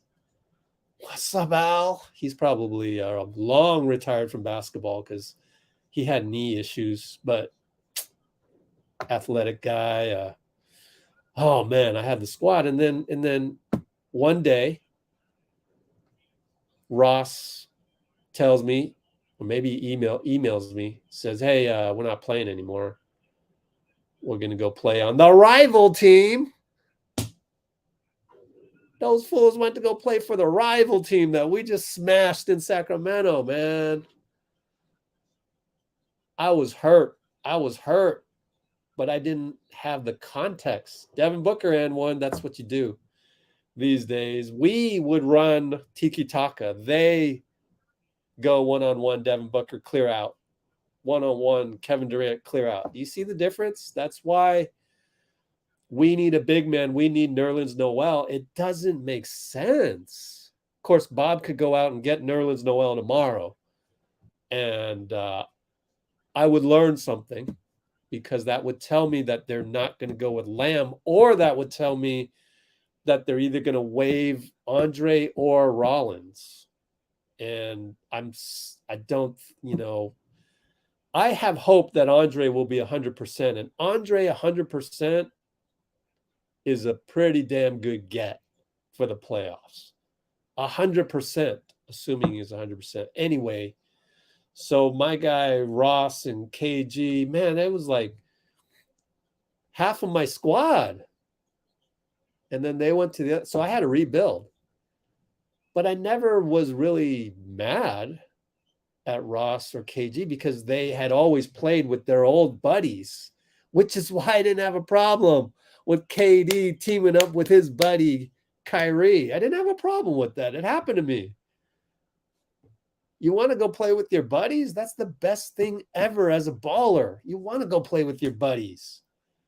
Not only am I winning games, and I don't have to be part of an assembled squad that's just put together for business. The business meaning winning games. Our business back in the day was winning games, right? It wasn't going to our 9-to-5 job, right? That was our business, was to go win tournament games. And now you're telling me I can do that and play with my buddies? Like, we've been buddies ever since the previous squad, before the Oakland Rams, before Rich came along and had his Dream League where we're playing, and then he asked us to play on an assembled team for this tournament and that tournament and the other tournament, and we go and smash. No problem with that. That's how ballers think. And fans don't get that. But how can they get that? But then again, fans are always outraged. Oh, I'm mad. I'm in this, that. Like, bro, you don't know anything. You don't know anything about the game. Just go play the game. You don't even have to be in the NBA to experience what it means to be on a team. All of these dynamics. Go play in the men's rec league in downtown. Just join a team. Go beg the commissioner to put you on a team and experience that firsthand. Then you won't be so mad at people. You wouldn't have been mad at KD, who they're showing right now. You wouldn't have been mad at him in the first place.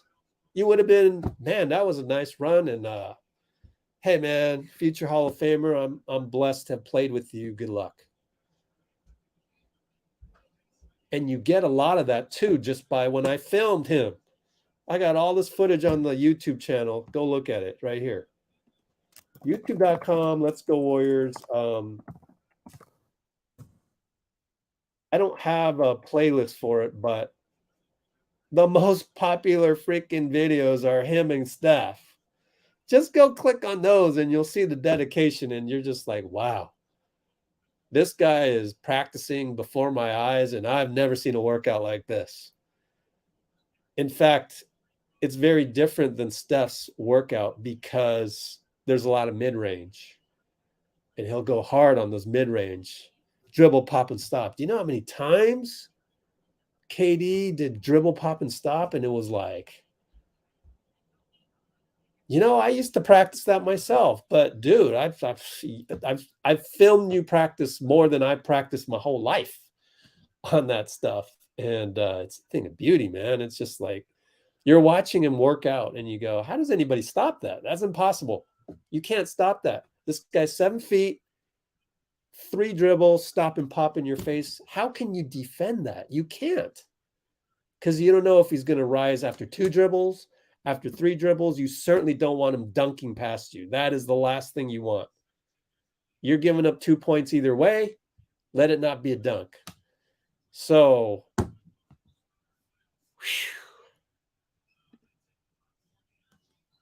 you got to recognize greatness before you get upset about stuff.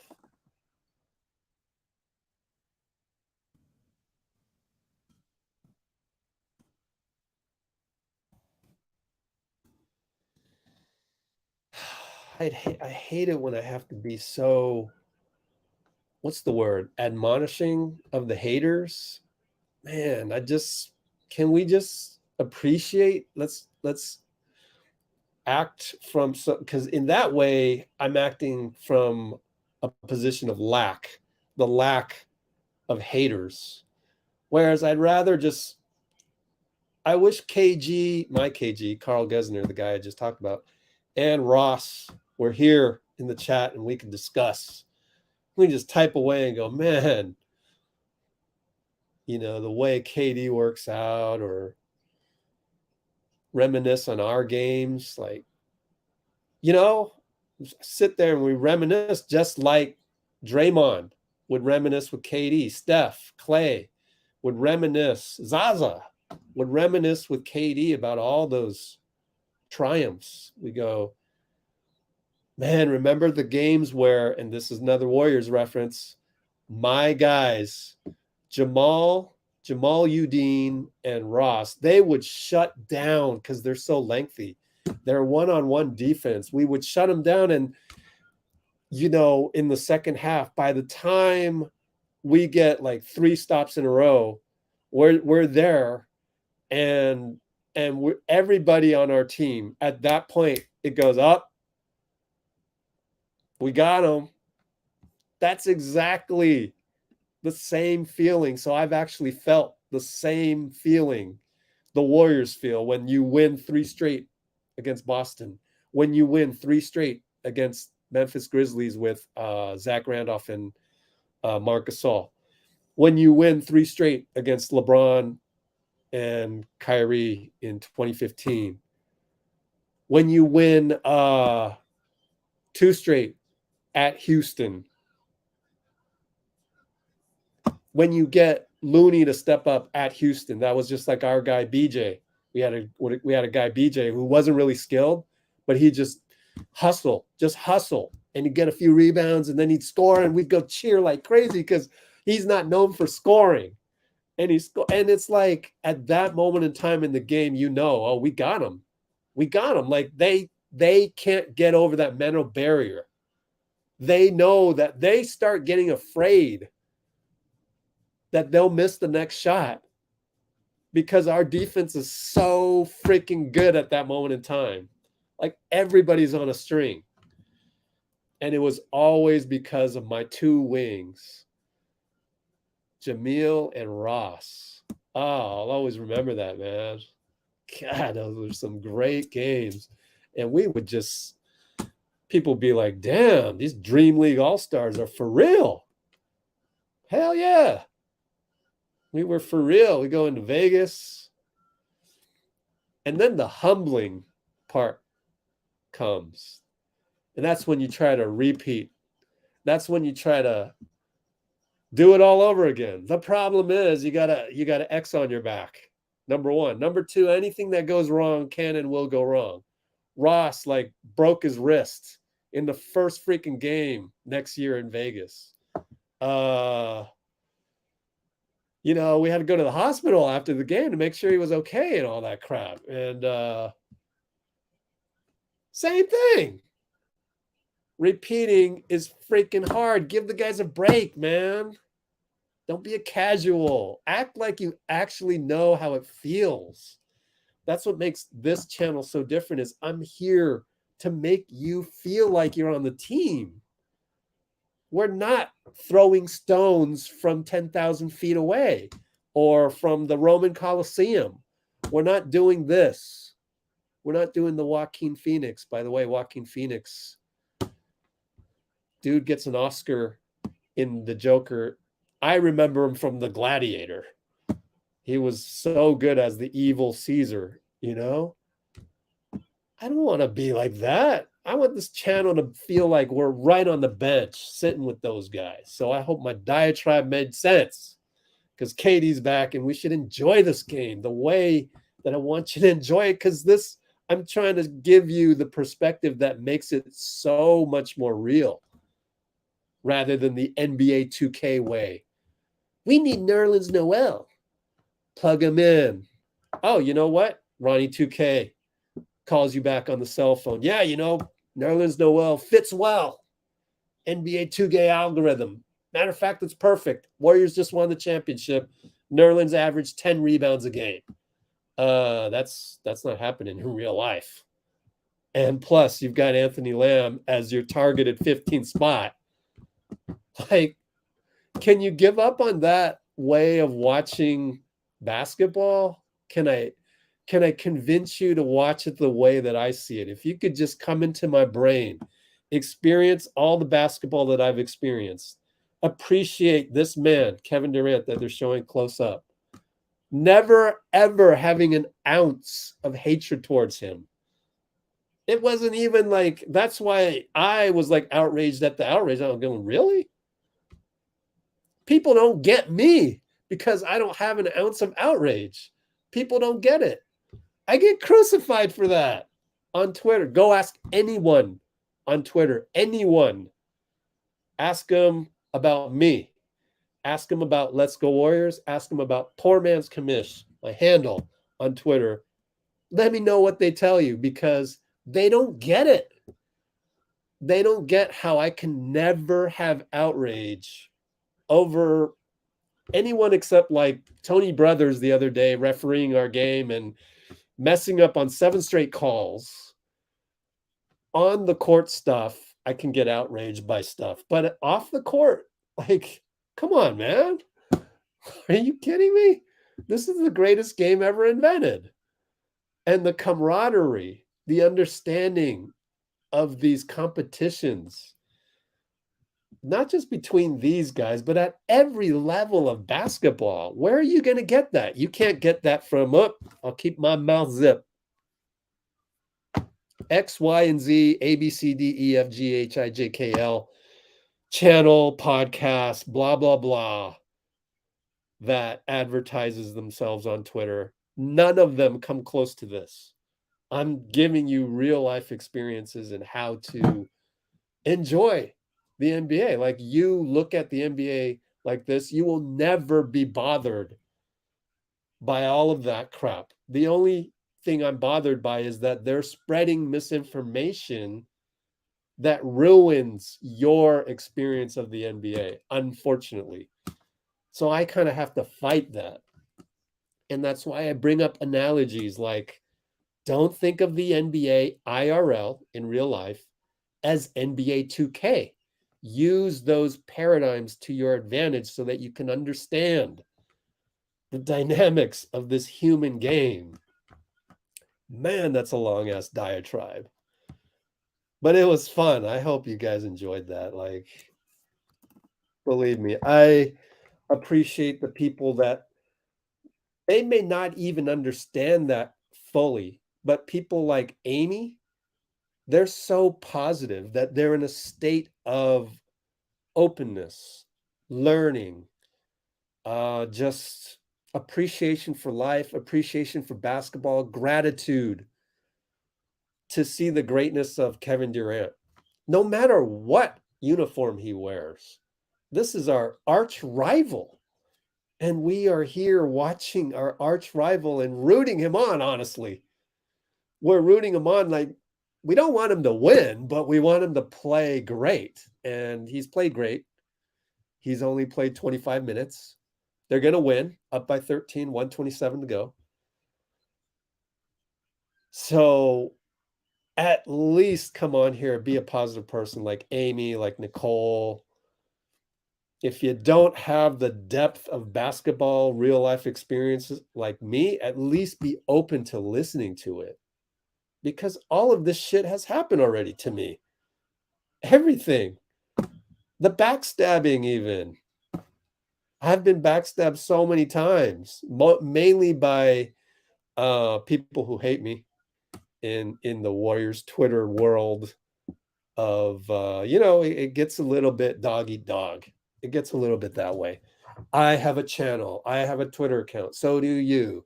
I have an Instagram account. So do you. Fight, fight, fight, this, that. It's just like, that's the American way, unfortunately. It's one of the sad parts about American, I won't say capitalism, I'll say consumerism. One of the sad parts that we can't get all along because there's always a fear, some kind of fear. Oh, my reputation's in jeopardy. Oh, I'm going to lose money. Oh, I'm going to be made fun of. And I mean that not only in the ecosphere of content, but also within organizations.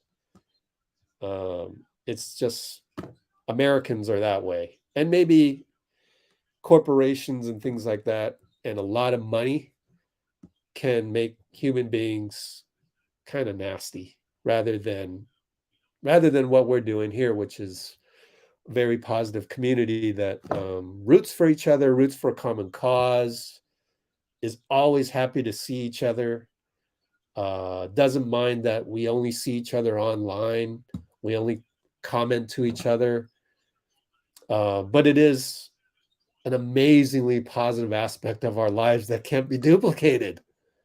Like, this is really special. So I want to go back, turn it all the way back around, show you the dark underbelly of it, but then also show you that what we're doing here, there, I mean, I'm sorry, but Draymond Green can't reproduce this. I love Draymond. I love what he's doing with this podcast. But he can't duplicate what we're doing here. The 32 of us. But in 10 years, it'll be 300 of us. Just you wait, right? And you know what? In 10 years, if it's still us 32, I'm cool with it. You know, I'm not one of those guys. Buzzer just sounded. KD leads the team to a 14-point lead. I was watching passively, but let me tell you, every time I looked up, KD hit a clutch shot, and if it wasn't KD, it was D-Book. So they won this game the traditional route and the superstar way. I mean, you're supposed to do that. But also let's embrace the fact that Steve has found a way to increase the career, to make it longer, to increase the longevity of Steph by having him run around rather than just the ISO pick and roll, which quite frankly, he doesn't have the body to withstand, or he didn't used to have the body. He's built his body to run around 94 feet, 48 minutes, actually 34 minutes is the ideal thing for Steph. So Steph is buffed now and he's conditioned and everything, but he didn't come into the league built like CP3. who could take the punishment, pound the rock, take the punishment, the physicality of this, that, and the other thing. KD's 6'10", D-Book 6'7", good solid NBA body. That's traditional. So when you got Steph, awesome shooter, and he's got to run around, he's only 6'3". You protect the guy. How do you protect him? You implement a system where everybody's moving at all points, any given time, with a lot of ability to modify what you're doing because it's Steph, and Steph's so creative out there. Build an offense that can enhance his creativity, utilize it, and make it gravity. Turn his creativity into gravity. So,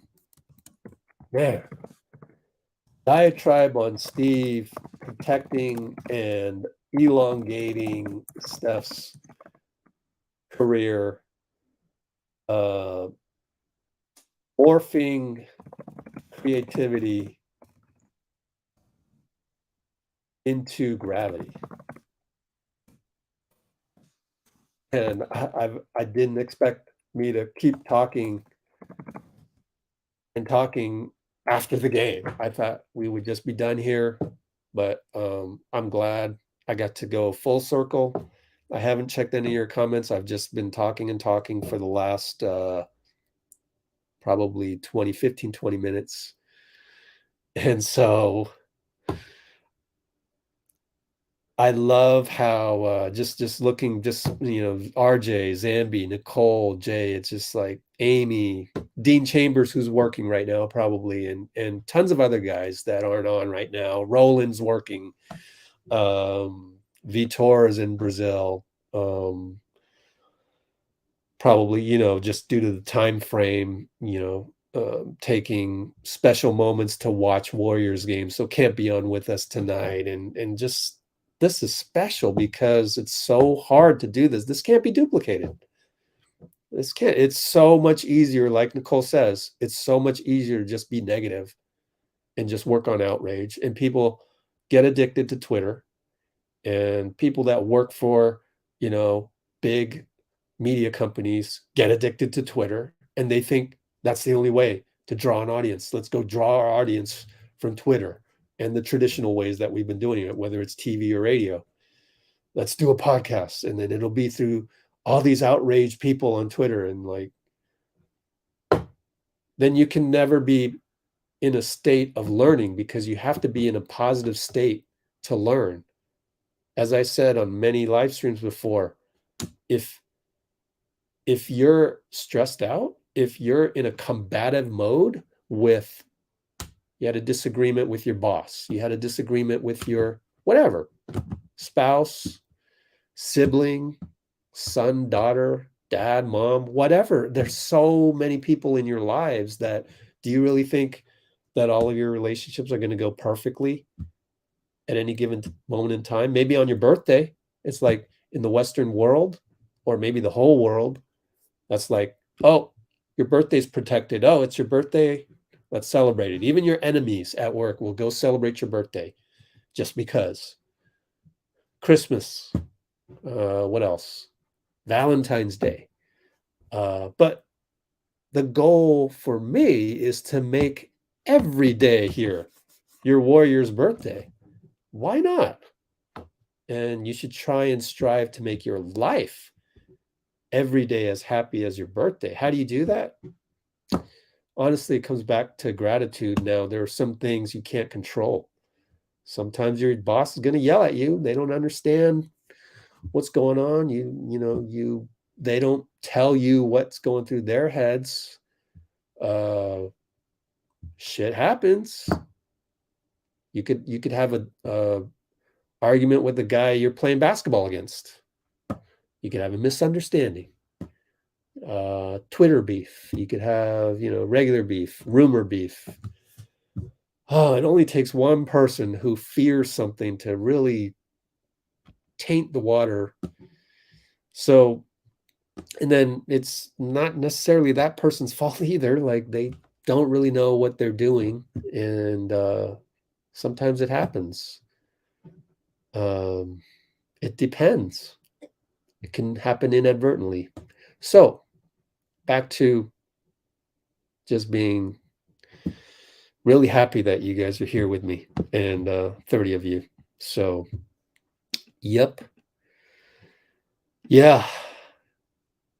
And speaking of which, glad to see Katie on a good team and not in a franchise where the owner treats you like you're part of a Chinese household. I've said that before, right? I'm Chinese. I get it.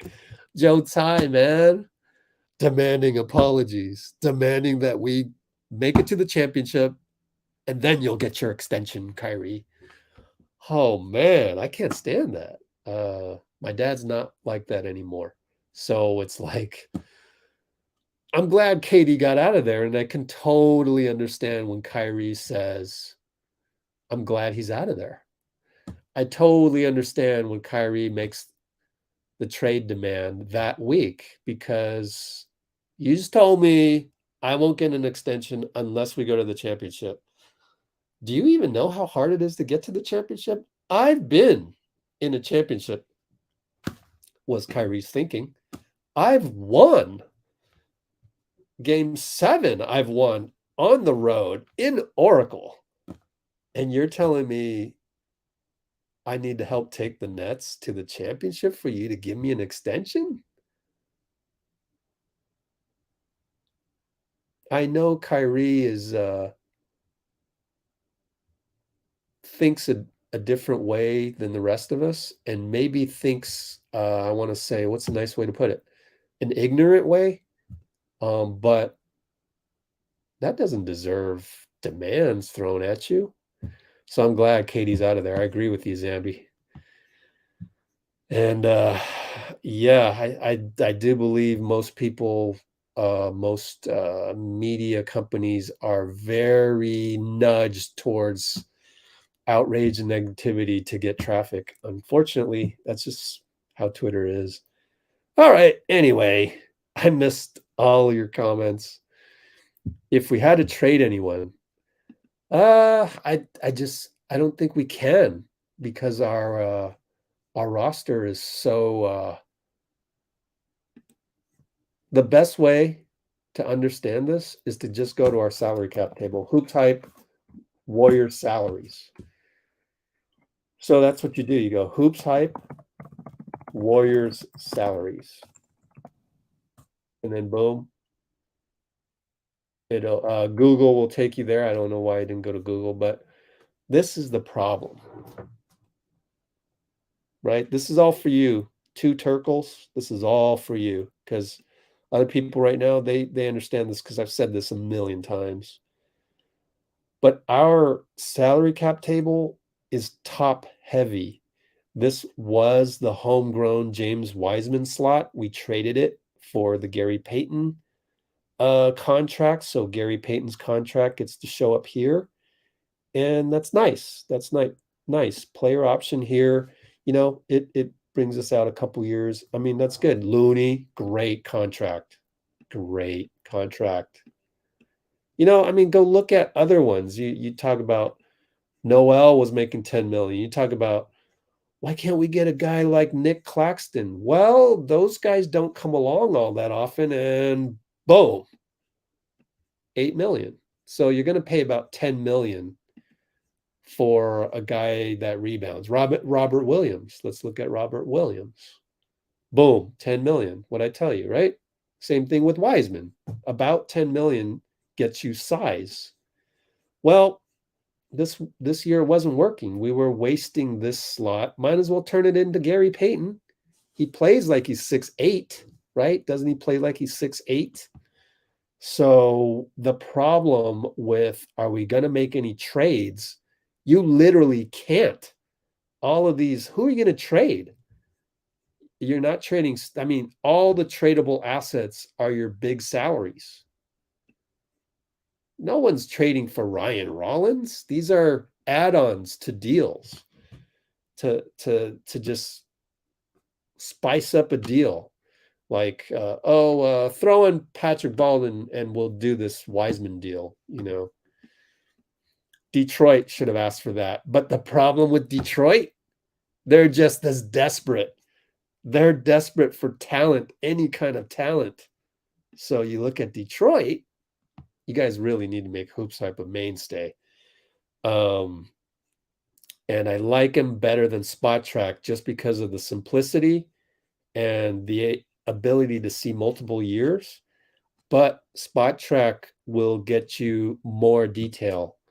But anyway, I mean, look, Alec Burks is eating up 10 million. Cade is actually cheap. Good to have somebody of Cade's talent only at 10 million. You want a benchmark? I mean, he should be paid, let me think, 28 million maybe? Jordan Poole level, he's worth 30 million, right? And Poole just signed his contract. It was based on Tyler Hero, so you can guess that a guy of Cade's caliber is definitely like 30 million right now. Andrew Wiggins, 30 million. So, Boyan doesn't give you a whole lot of athleticism, and he's the highest paid guy. And, they're waiting. They wish somebody at 40 million would come and be with us. Oh, actually, it did happen. They had Jeremy Grant, but it didn't work out. Jeremy Grant is making 20 million. So he's not of this level. I mean, the goal is always to have a $40 million guy. They'll get there because Cade should be that good. And this season, the draft is deep. I mean, it's not just Wemby and Scoot, but there's a whole host of other guys that are really good. And so, they just need to accumulate talent.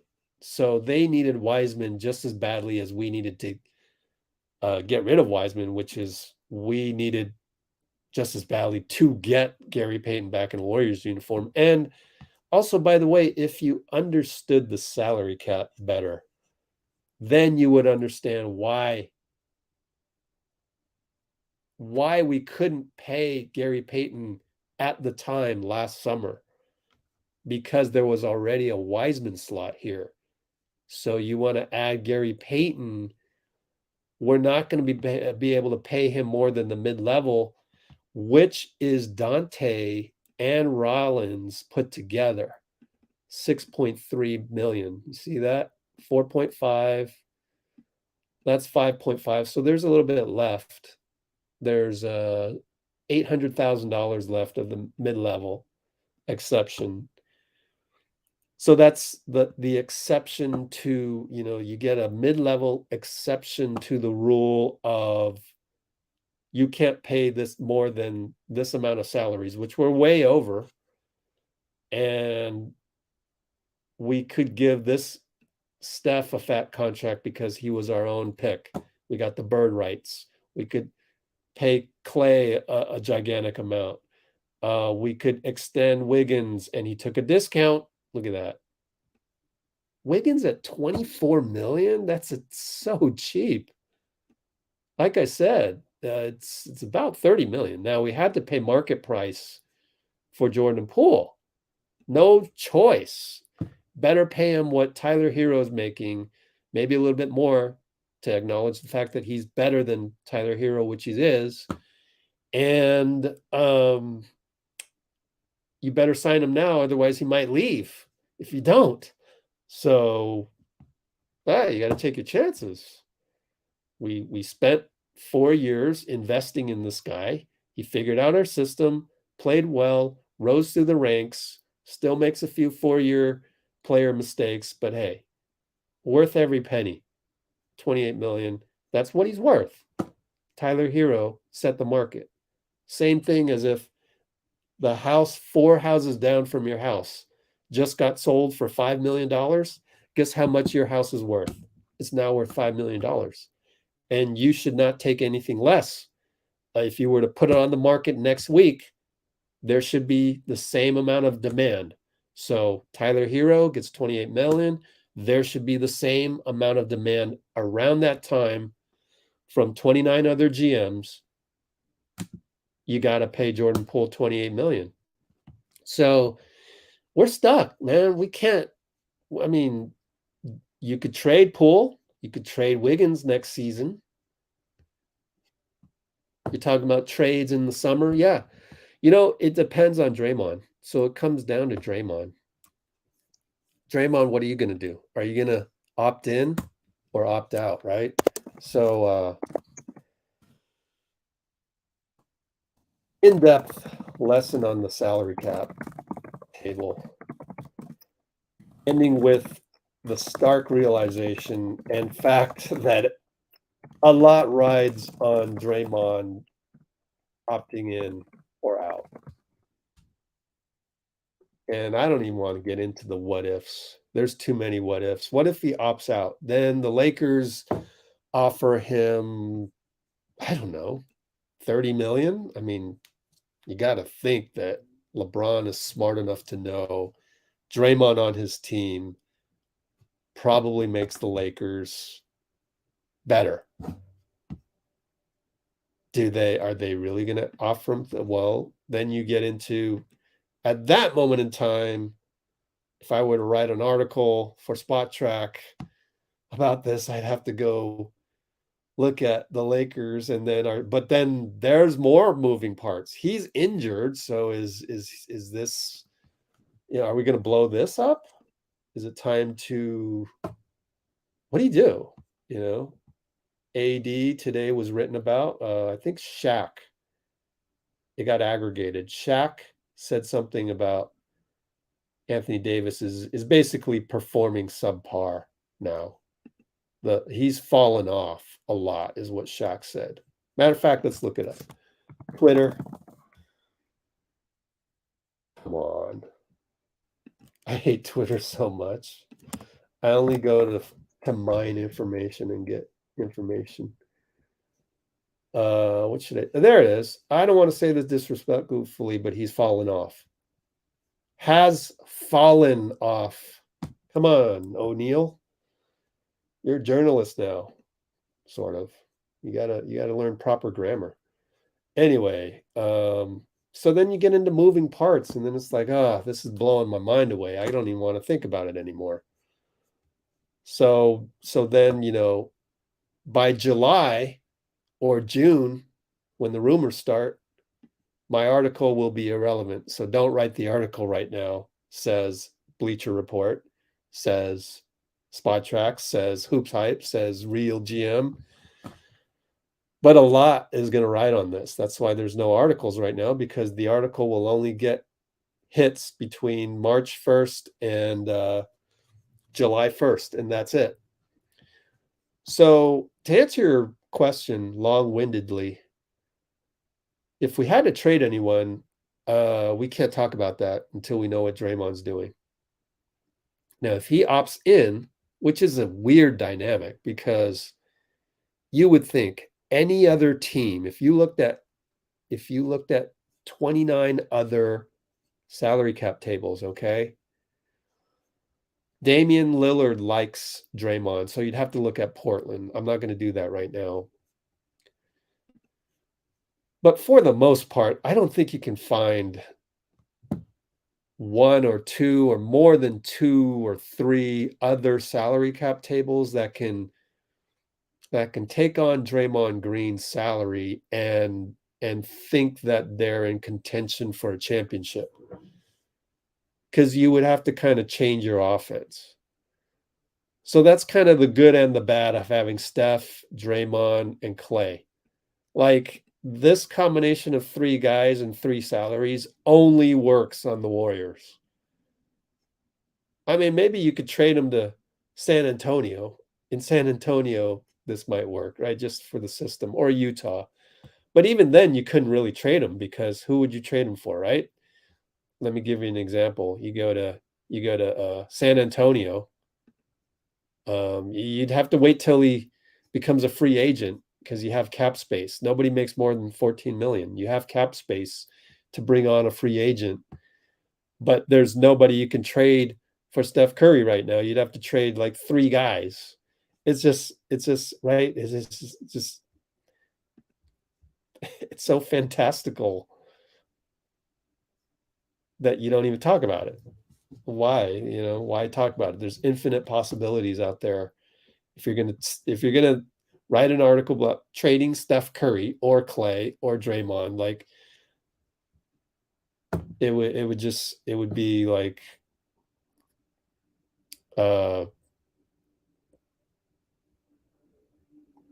I don't know. What's something that just is compelling but has too little information? I can't even think of an example, but it just, we're locked in here. This is the problem. But you can think of it as a problem, or you can think of it as it is what it is.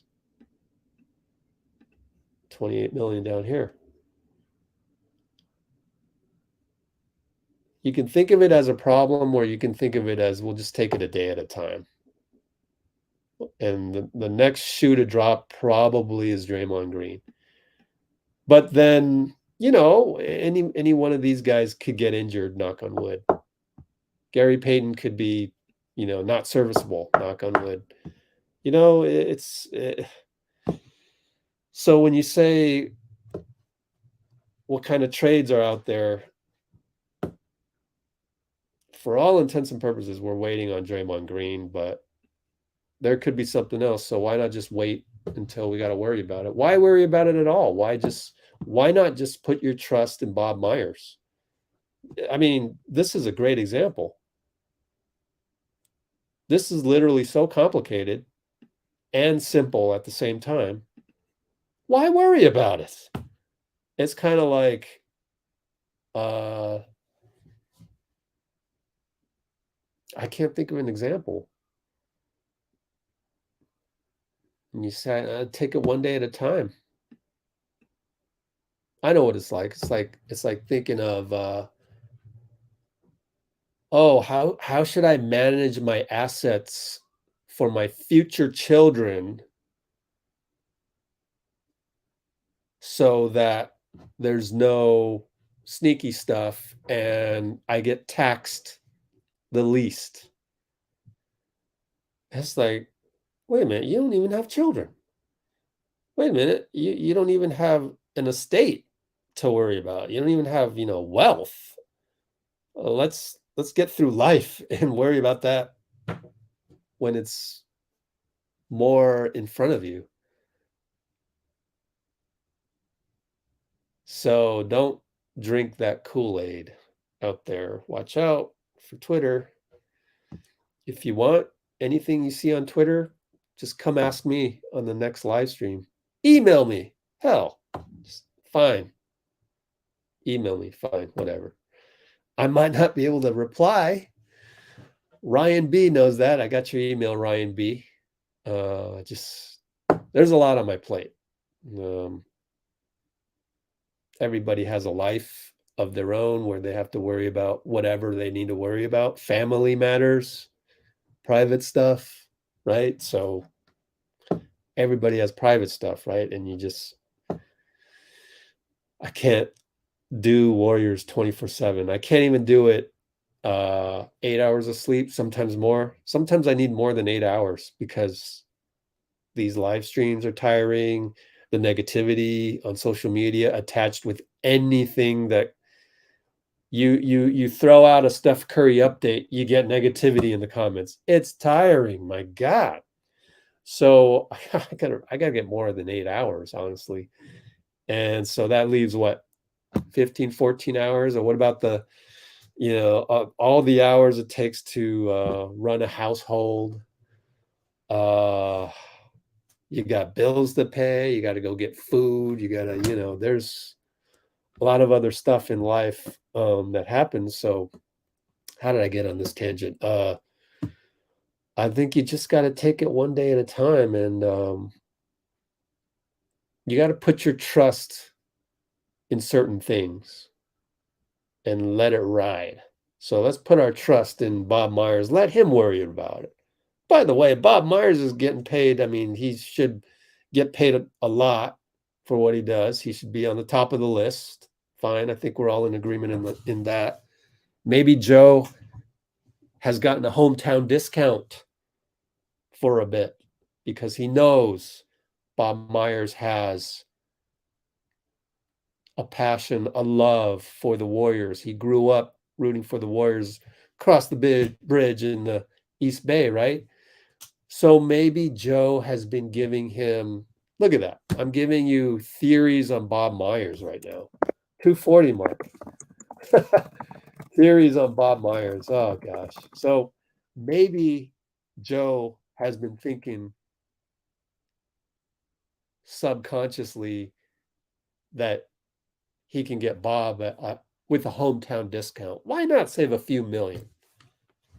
I'm a businessman at heart. I'm Joe Lacob. I'm a venture capitalist.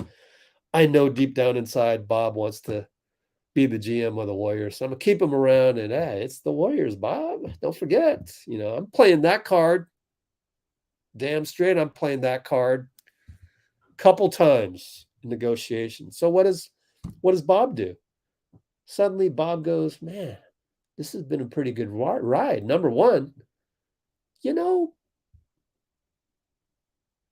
retiring isn't all that bad. Look at all the stress of this, you know. I have to tell the media that I don't get any rest during the trade deadline. I have to tell the media that I don't get any rest around the draft. I go and play basketball inside of the Chase practice facility to relieve the stress. So I'm sitting there, I'm Bob Myers, you know, I think there are reasons not to sign the contract right now. Hey, let me throw it back at Joe. It's like, hey, you know, actually, you know, I don't want to sign it right now. I want to see how I feel when the time comes, and you know, maybe this time around I want to be, I want to be the top paid GM. Yeah, it's the Warriors, but I also want to be top paid GM. Why not? So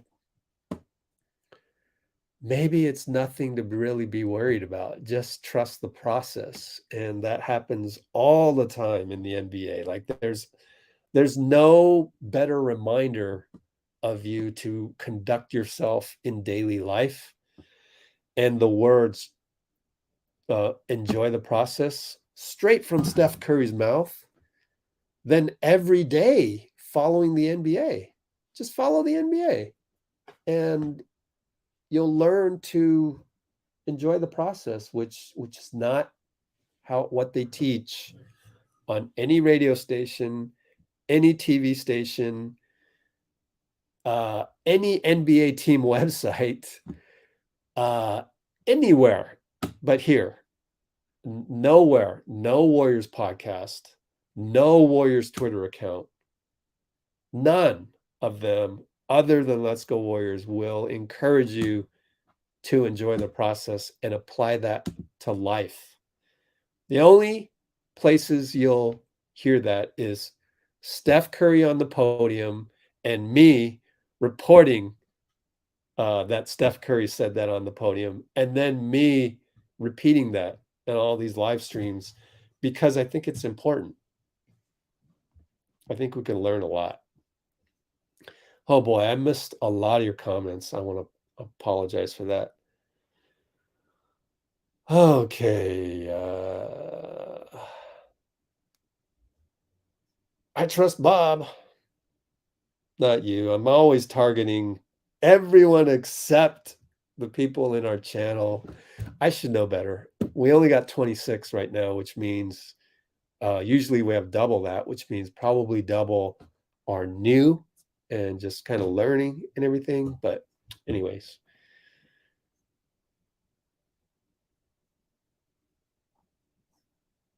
Keep Draymond instead of Jordan Poole, yeah. But then now you're comparing. And comparison's the thief of joy. Why don't we just talk about the team that we have, which does have Draymond and it does have Jordan Poole, at least up until the end of June, for sure. I mean, it does depend on Draymond Green, him opting in or whatever we want to do. He opts out to then initiate the process of getting an extension. So even on the day that he opts out, we should leave it open to the possibility of him signing an extension. That's possible as well.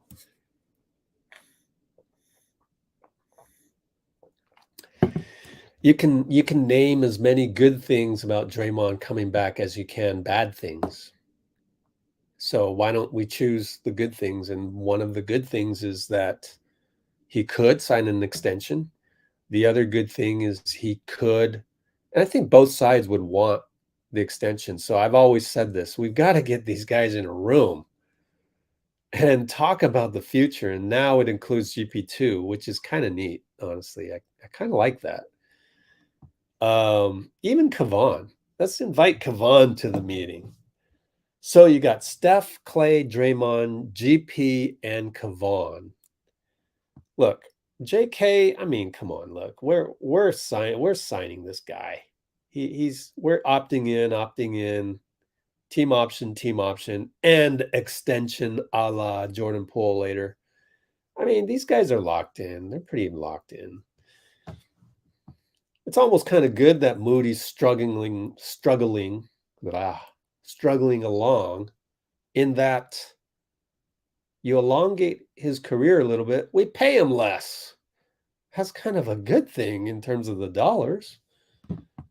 But you never want to force the action. Just whatever happens, happens. And you try your best around it. You just try your best around it. Shit's going to happen to you, I guarantee you. For all the young people out there, I guarantee you. Something unexpected and something that you don't deserve is going to happen to you. What are you going to do when it happens? You just try your best. So we're going to try our best to retain Draymond. So I really hope Steph, Klay, Draymond, GP2, Looney, Joe, Bob, and Steve all get together and go, okay, guys, maybe get the salary cap expert. I forgot his name. They actually have a salary cap expert they hired 2 summers ago. It's not David Kelly anymore. They let him be the full-time lawyer.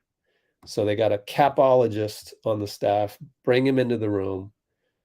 The 9 of you hash it together. Say, hey, look, how we constructing this? Give me a spreadsheet that estimates what our cap table is going to look like, so that we can plug in some make-believe numbers for Klay, some make-believe numbers for Dre.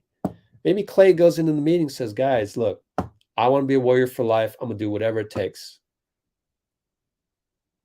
Maybe he says, look, I'm going to be straight with you, Bob. I'll play even at the veterans minimum just because I want to be a Warrior, end my career as a Warrior. Draymond goes, And then they start talking, and then they go, okay, no, we're not going to disrespect you like that, Klay. Let's come up with the good solutions. Look, Wiggins took what's 9 divided by 33. Look at that. That's a huge chunk. What's 9 divided by 33? That's between a third and a fourth. So between 33% and 25%. Yep. I'll just type it in. 9 divided by 33. Wow. Andrew Wiggins took a 27% discount. Good Lord. Okay. See, this is what casuals don't do this. Nobody on Warriors Twitter is going to go through this exercise. No one. Name one guy on Warriors Twitter that would go through this with you. No one. They're good at making people laugh on Twitter. They're good at, stand-up comedy, as I said. They're good at Sarcasm, they're good at. Witty remarks that give you a laugh, that make you want to click that like. I'm not like that. I don't, that's my weakness. And you should be glad, because I'm giving you all the basketball experience that makes you feel like you're the 18th man on the bench. I have like so much experience as a baller, as a coach, as a commissioner slash coach slash GM, getting my assembling guys to go to tournaments in New York, Las Vegas, LA. And then now we're going to do salary cap analysis. I mean, show me the salary cap analysis on Warriors Twitter that can do the basketball side. Show me the former coach on Warriors Twitter that can do the salary cap analysis. So anyways, what's 27% of how much is Klay making? 43 million.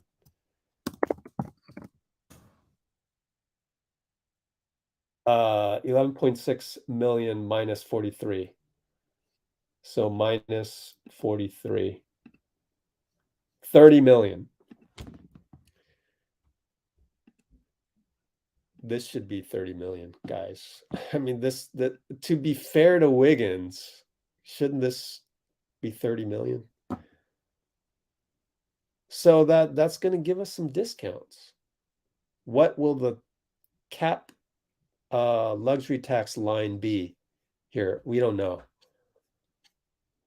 We may still be well over the line and still paying repeater penalties, because you're going to be over the tax. You have to be over the tax here with these two guys, plus Jordan, plus Andrew, but mainly these two guys, Steph and Klay. So you damn well better install a system that prolongs them a little bit further. Oh, man. So, but I look at this difficult problem. I look at it just like Klay said in the studio last night. I look at it as a privilege. How often?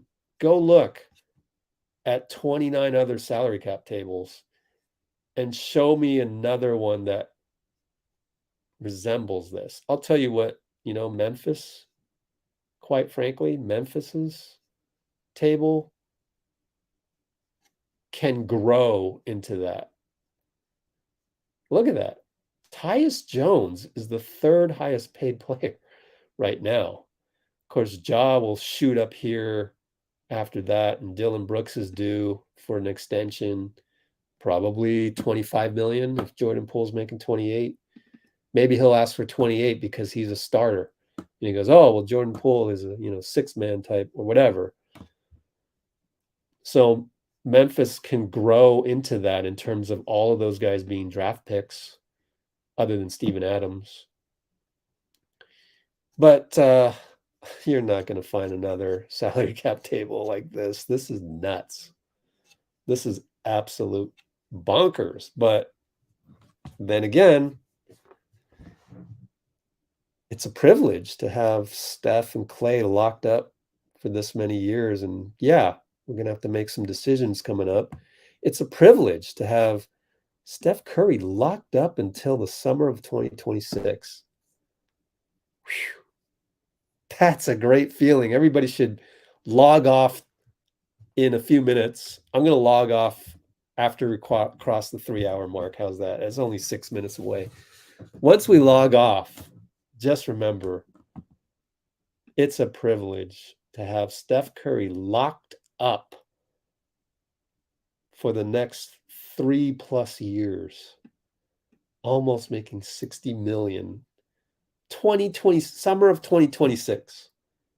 How many of you can look that far? I mean, if we look back, 3 years ago was 2020, 21, 22, 2021, 19, 20. 3 years ago, we went to the finals in Toronto won game 5. KD tears his Achilles after the first quarter. Come back to Oracle. Klay tears his ACL. Game 6. We almost pull out game 6. A lot can happen in 3 years. This is a blessing. This is the most amazing thing ever. In fact, it's so amazing. I'm going to put it in the comments later and just come back to it. That's my new thing.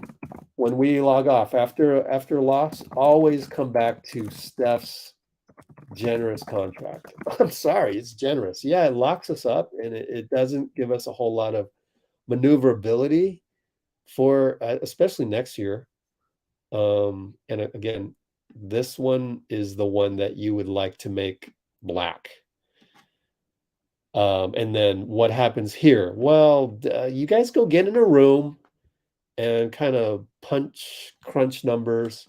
And then again, you leave that meeting and you go, well, those were just spreadsheet, I used to work in venture capital, right? You used to have spreadsheets where you punch in the variables. Like you go, oh, what if your growth was this? What if you doubled your payroll? And then all of the numbers would change. Much more complex than this. So all of these companies, Uber, PayPal, Tesla, Yahoo, Google, all in those early Silicon Valley days, they had to go through that spreadsheet analysis and project the future. Dream. They had to dream. So at the end of the day, you walk out of the meeting. I mean, have you guys ever watched that HBO series Silicon Valley? Awesome. Probably the best series I've ever seen. And it was just all about the Silicon Valley startup nature. Kind of the same thing here. I mean, you got to plug in some values, and I would hope that this, whatever spreadsheet they have, has been emailed to Klay, emailed to Draymond, Steph. Heck, let's throw in GP and Kavan as well.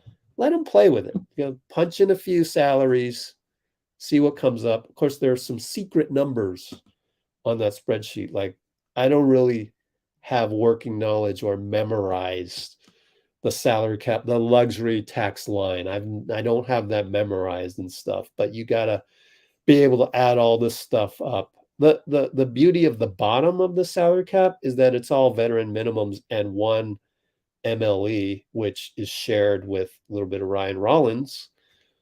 So there are some spots here that are going to be veterans minimums no matter what. So you don't really have to worry about that, which is why, and then this gets into, that's why understanding the salary cap is so important for you not to be a casual, to be the next level above a casual. If we can get Anthony Lamb on something like this, I mean, that's just extra dollars. I mean, you kind of go, oh, Klay, we're going to sign Anthony Lamb down here for kind of like what Ryan Rollins has. So, we'll have a few more million for you, waiting for you than, the 30 million that you should be getting as a discount, correlating with Andrew Wiggins' discount. And that also keeps you above Jordan Poole. We'll give you 31, right? It's all these things, right? So then you look at your spreadsheet and you kind of look ahead and you hope for the best. But isn't this pretty awesome? Like, this is a fixed value in any of our projections. I love the fact that our best player is a fixed value in any of our future projections. That's comforting to me in more ways than one. So I'm glad we're 12 seconds away from 3 hours. You want to talk about 10-day? Yeah. It's in my it's in the description. Oh, PBJ. Yeah. Thank you, PBJ. Hey, Sister Agnes. Wow. I feel so blessed every time she chimes in. Trade pull for LeBron.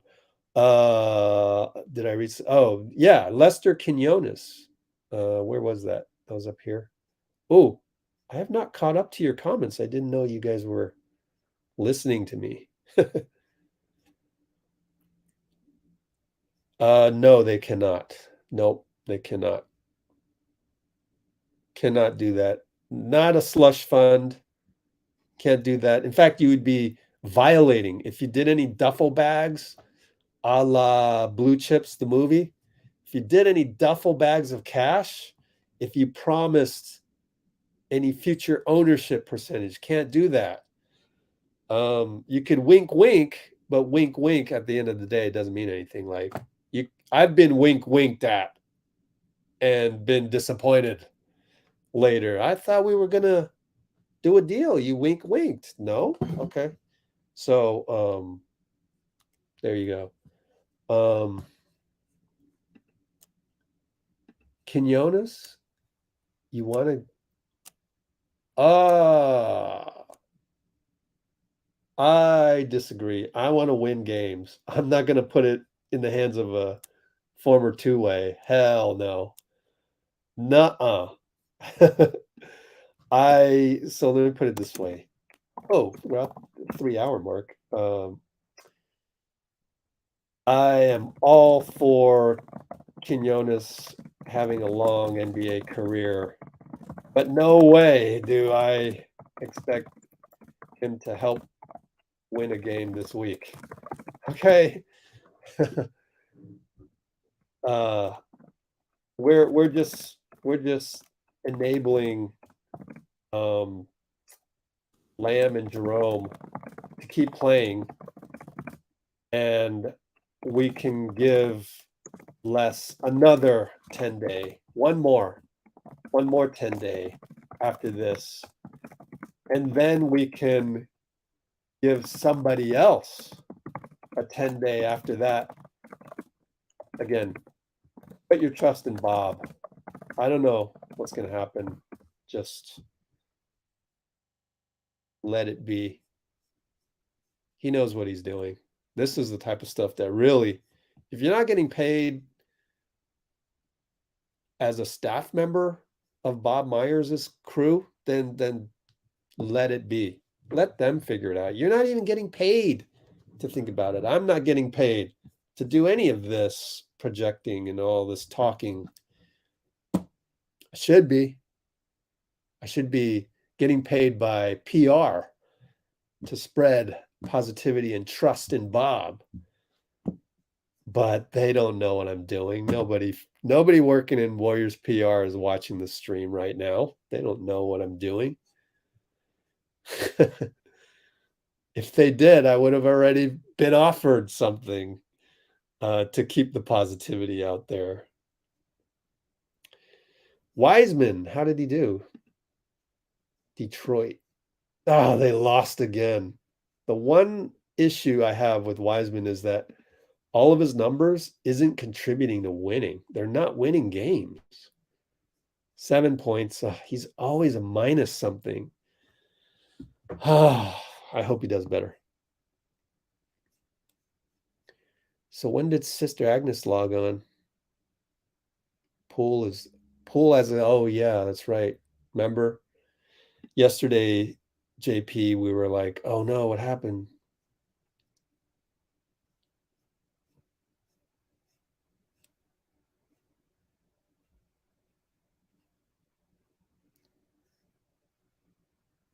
Oh, what are the yeah. I don't know.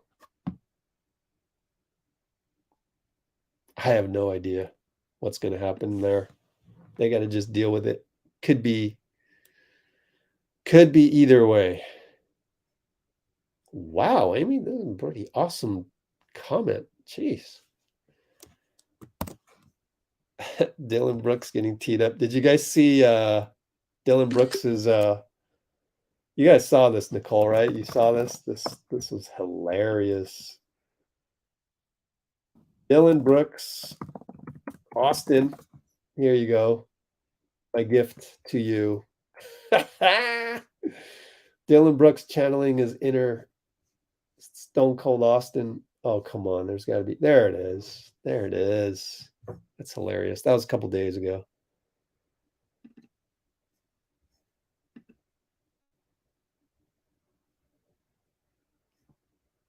Man, this is awesome.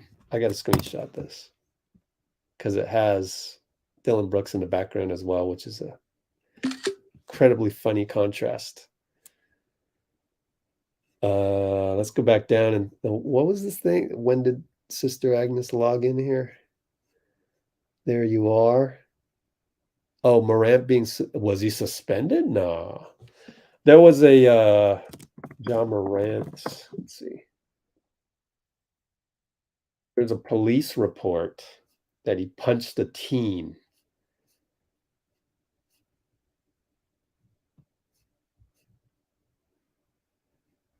Threatening a minimum wage. Oh boy. Cashier. Oh, here we go.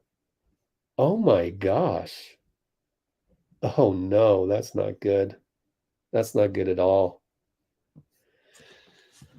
Memphis Grizzlies PR having to do overtime work tonight. Okay, where are we? Oh boy. Extending the long. Oh boy. What are we?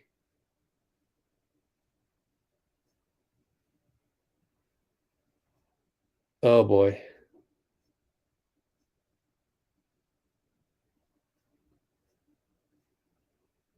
Oh, thanks.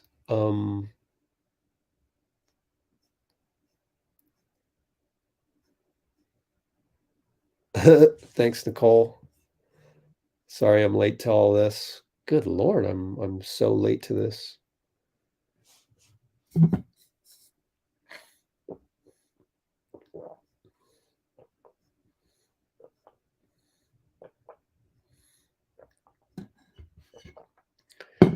So the trade pool for LeBron, that was serious? I thought that was a joke. Oh God. And their salaries don't match. Oh God. Do I really need to point that out? That's like the most basic thing of the salary cap table. You can't trade 40 million for 28. So what are we gonna package? Let's package Gary Payton and Jordan Poole for LeBron. Lakers are sitting there going, we're gonna rebuild our franchise with Jordan Poole and Gary Payton. Oh boy.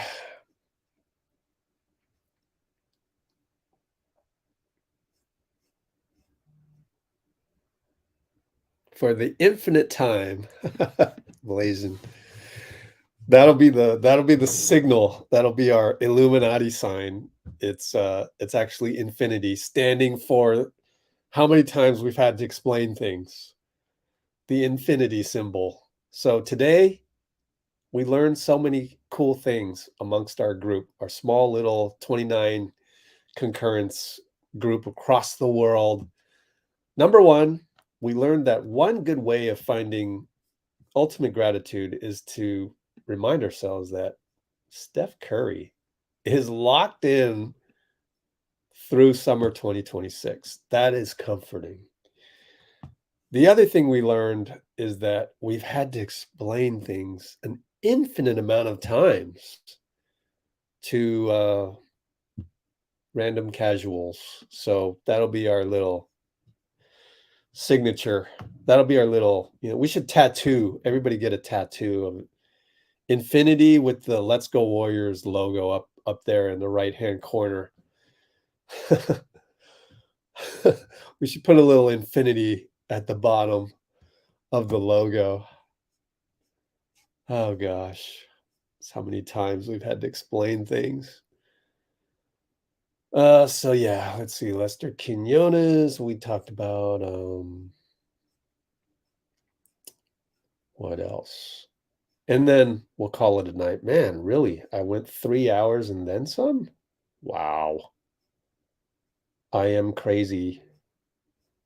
I've actually sacrificed some behind the scenes video work from last night. Uh-oh. That's not good. Not good at all.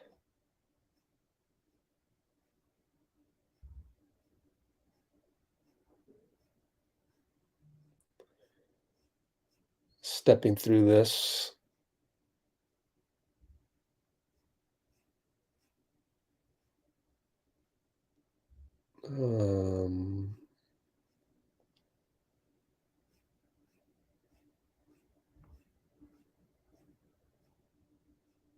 Let's see.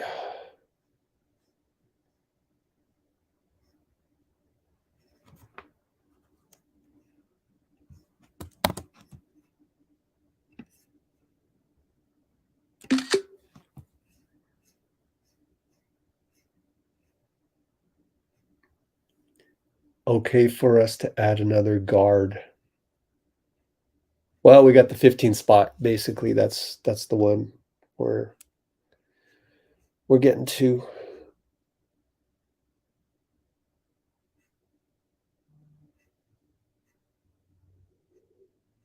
Let's see. Catching up.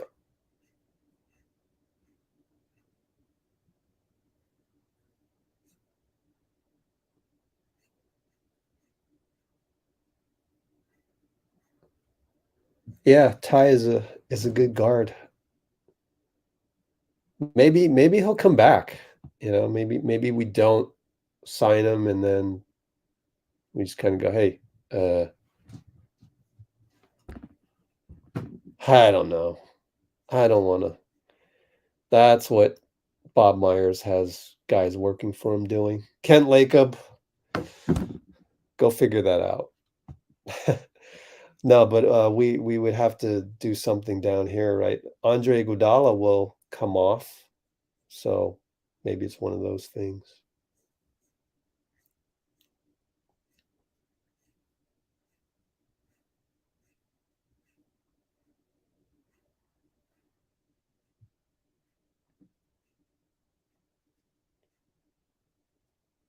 Oh yeah, okay. So here's the problem: is that this is going to change.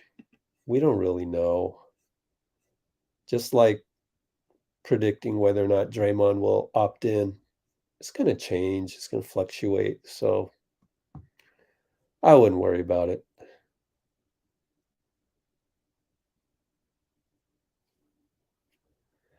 I don't know that you want to mess around and like try and match up against Sacramento first round. I think you're messing with the basketball gods at that point. Just play good. Just play good basketball and everything will take care of itself. You never know, right? They're 11 games up. What if we go on a 9-game winning streak out of the next 18 games? We got 18 games to go. No, we got 20 games to go. 18 for Steph maximum because he's targeted to return on the road trip starting Sunday. And here's our schedule: LA, OKC, Memphis. He's coming back one of these 3 days, according to the Warriors, according to Woj. And then Bob Myers did not deny that on the radio on 95.7. So I don't want to mess around and try and get the 6th seed to avoid Phoenix. Just play well. You never know. Maybe we'll get the 3rd seed. That'd be cool. And I don't know, right? There's so many variables. What if Sac falls to 4 and Phoenix makes a run? And then we just play pretty well, but we don't go on any 9-game winning streaks. Just play better. I'd rather just play like we played the last 3 games and face Phoenix in the first round than have that inconsistency, not play focused going into Sac. You'd rather just be playing well, no matter what the circumstances are. And that's at every level of basketball. as a coach, you always want to go into the next game with the momentum that we're feeling now. Like, you guys have some momentum executing my game plan. I can't ask for anything more. I don't care who we play. I just want you to execute my game plan. And you're doing that right now. That is what we want, right? So that's a good takeaway from the night. As a coach, the most you can ask for, no matter who you're playing next, is confidence and trust among each other that they're executing basically your defensive game plan. So it doesn't matter how the standings play out. Don't worry about that. My advice to you. Yeah. Playing a back-to-back-to-back? Who?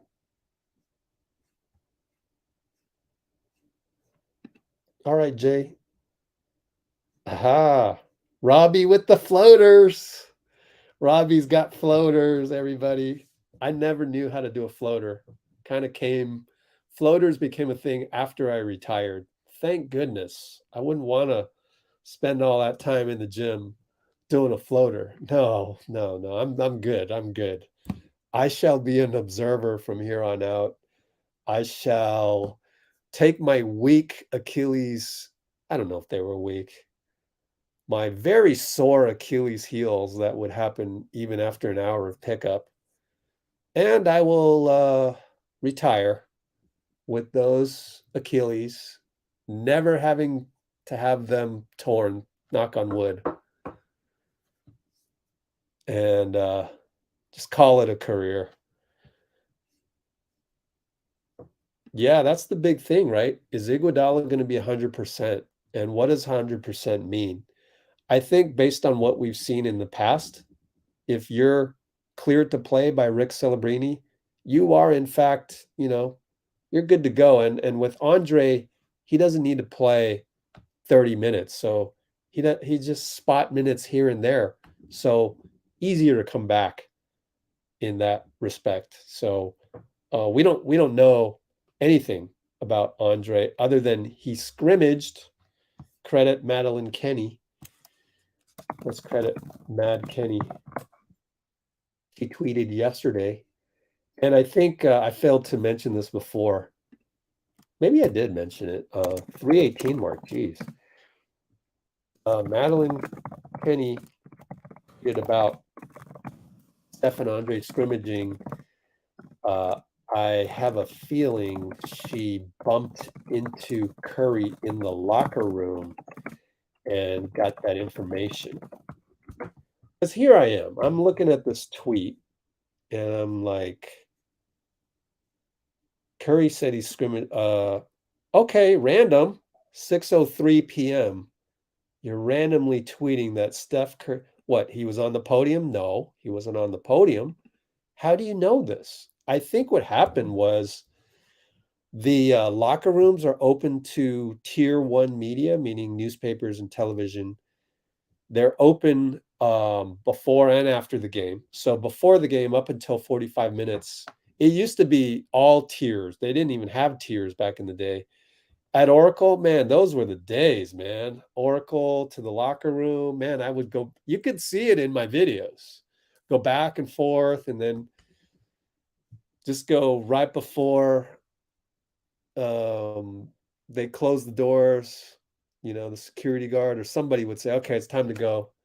And then it was just like, I felt like really a part of the team at that point in time. And I think that's part of how I'm grounded as presenting Let's Go Warriors as the 18th man on the squad, was because we were let into the locker rooms at Oracle, and you got to see guys get ready. A lot of them were out.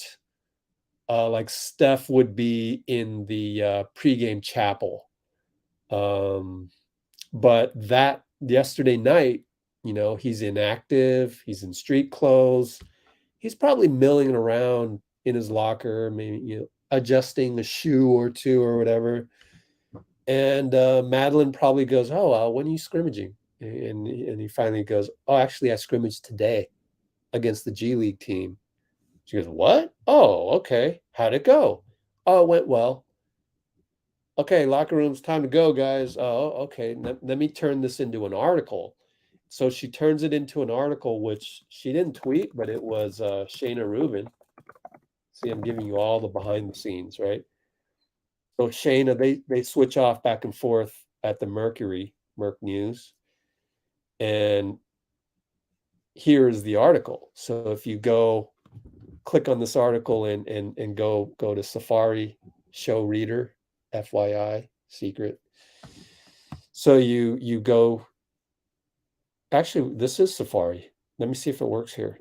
This, oops, no, I didn't really need to do that.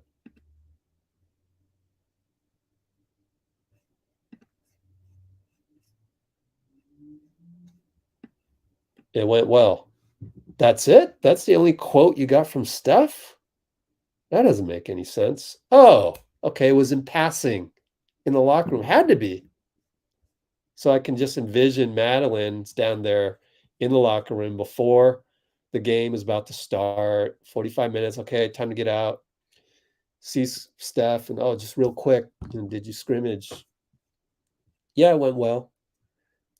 And you can turn that into an article. Check. Editor loves you. You're doing a great job as a beat writer. And that's how NBA media works behind the scenes. And then she forgets to tweet it. But actually, who wrote it? Maybe she sent the tweet to Shayna. Shayna wrote it. So it was Shayna's job to write the article. Madeline was in the locker room, passes on that little bit of information to Shayna to write about. See how it works?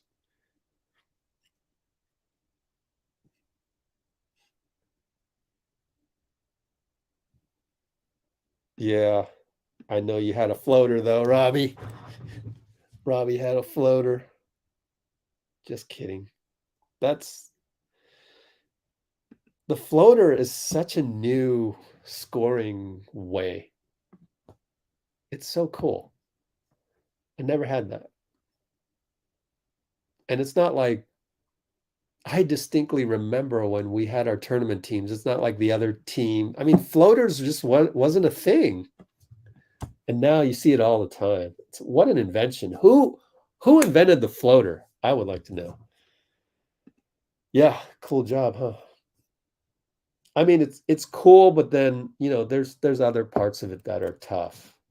You got to go to every practice. You got to ask the questions. You got to come up with the questions. Then you got to write the article, and then you're under the gun.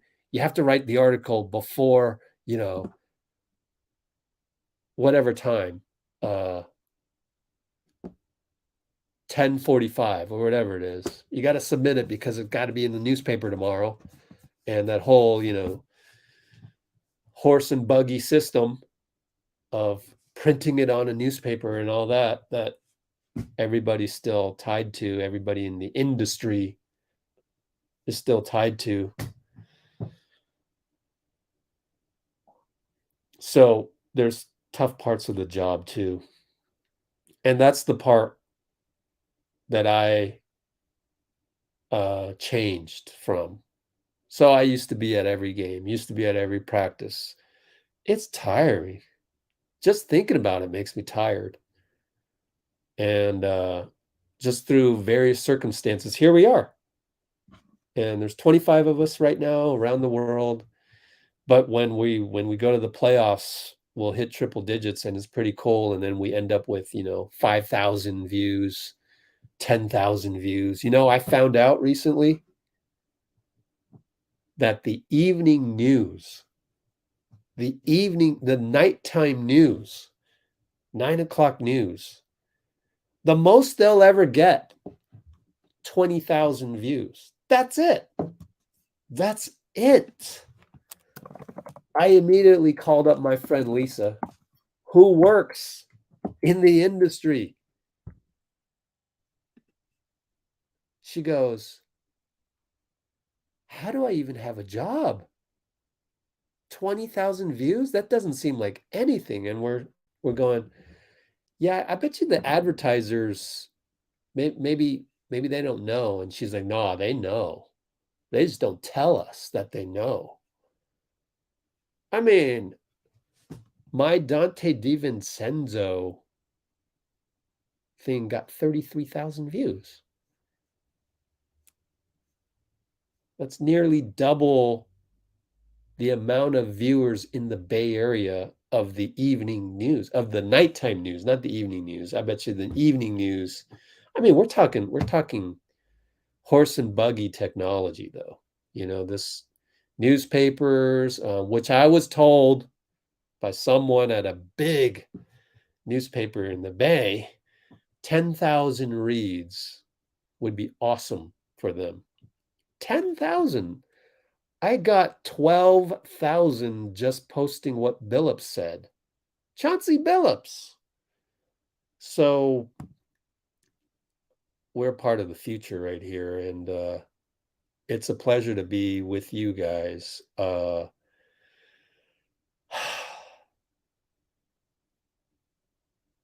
If certain people in the industry only knew, I think we're changing the world here. One team at a time. It just so happens that we're with the Warriors and we're blessed. It just so happens. Aren't we lucky? That's why I always feel so lucky to be here, and I'm just not. How can I be outraged when a Chauncey Billups interview talking about the Warriors, legit talking about the Warriors, though, but it's kind of cool to hear the other team talk about us. I'm getting as many views as the nighttime TV viewership.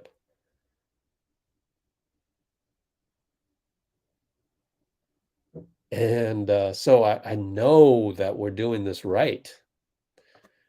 And that's the thing about YouTube. It equalizes so that people like you can find people like me, and we can start building this and say, hey, there's got to be more of us out there.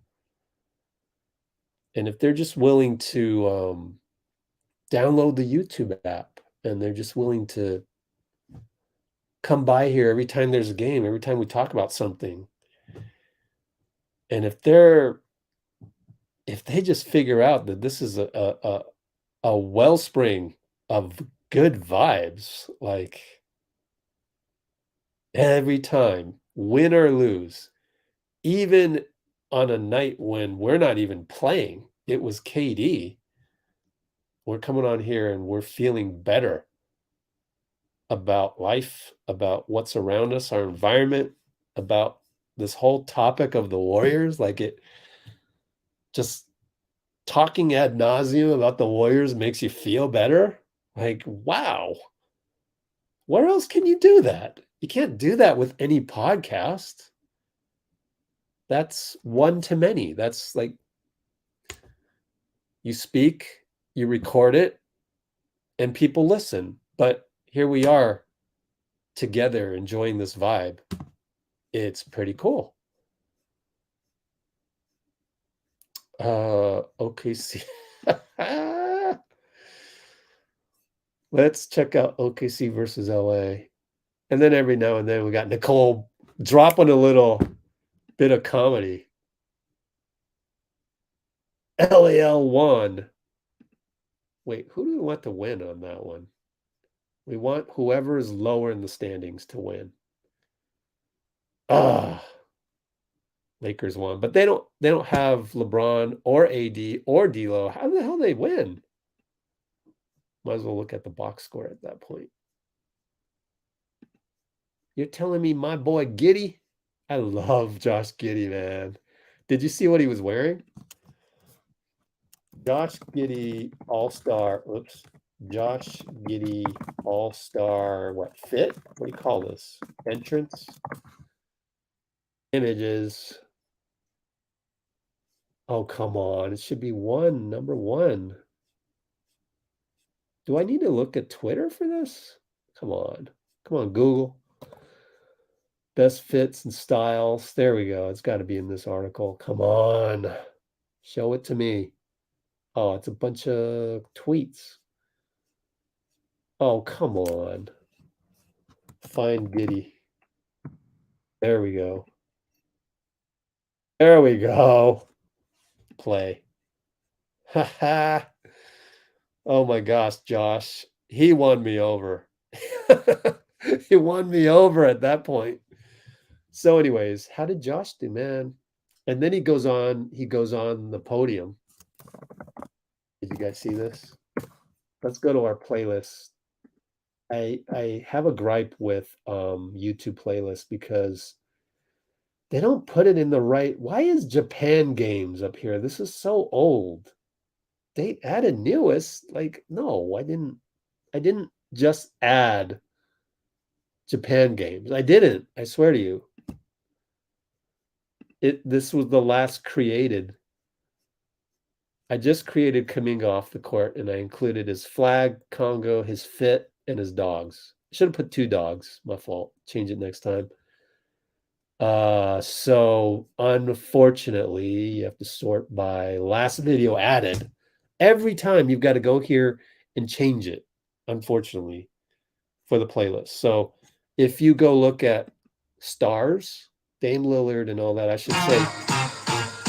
I should say stars, opponent stars for this. But then you go down here and you go scroll down for Josh Giddey. Where are you, Josh?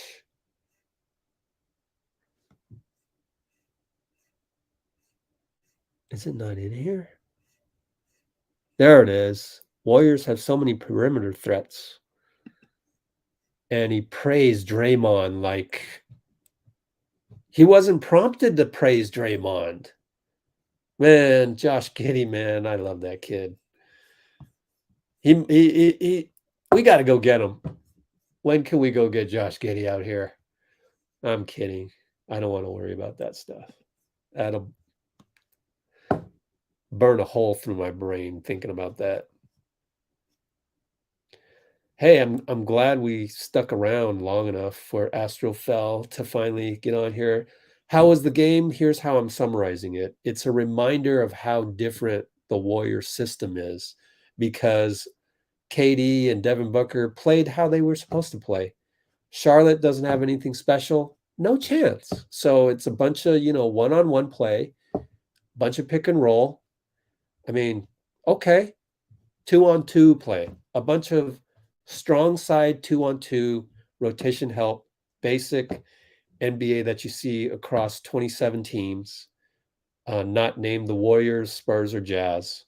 And it was what it was. You'd expect KD to finish with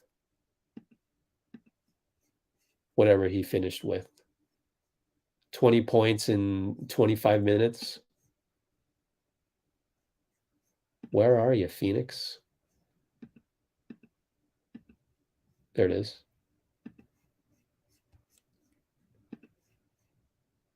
You would expect Durant to score 23 in 26 minutes, 10 for 15, mostly on ISOs. You see a Damion Lee cut to the hole right here every now and then to I'll turn on the heater again. Every now and then, just because, the attention on KD. So pretty typical.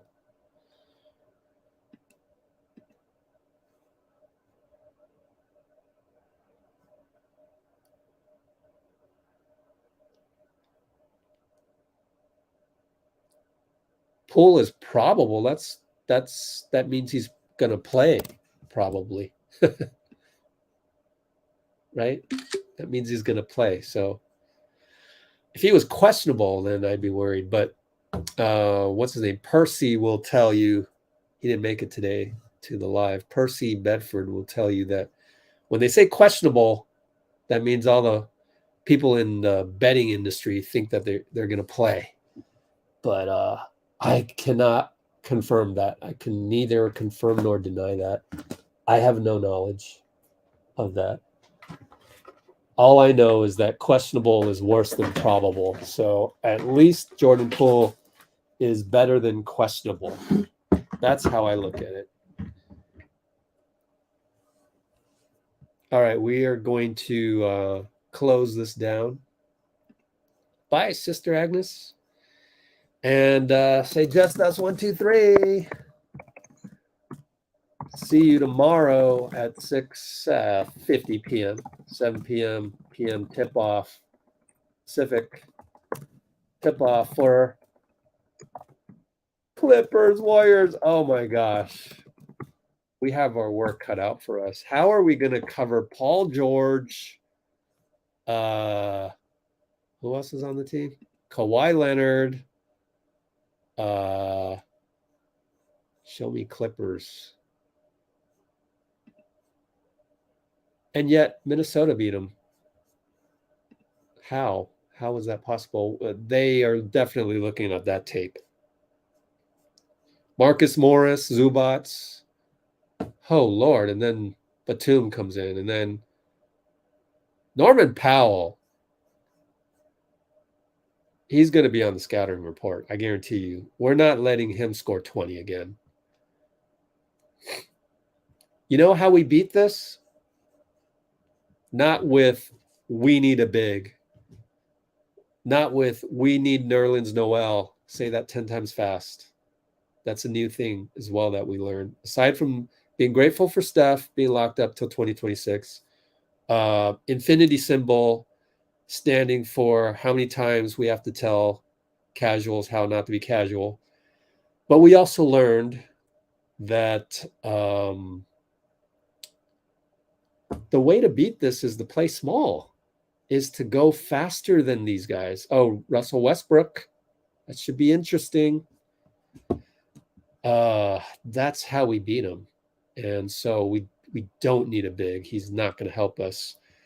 If the big that we get can't even defend Zubats, which Nerlens Noel probably can't, if we don't have a guy like, I don't know, Nurkic, then why bother? Just go fast and beat them on speed. And so that's that. Thank you, people. And we're calling it a night. More than 3.5 hours. Oh, gosh. So we'll see you in 23 hours. Man, 23 hours. Bye-bye. Take care. Appreciate you all.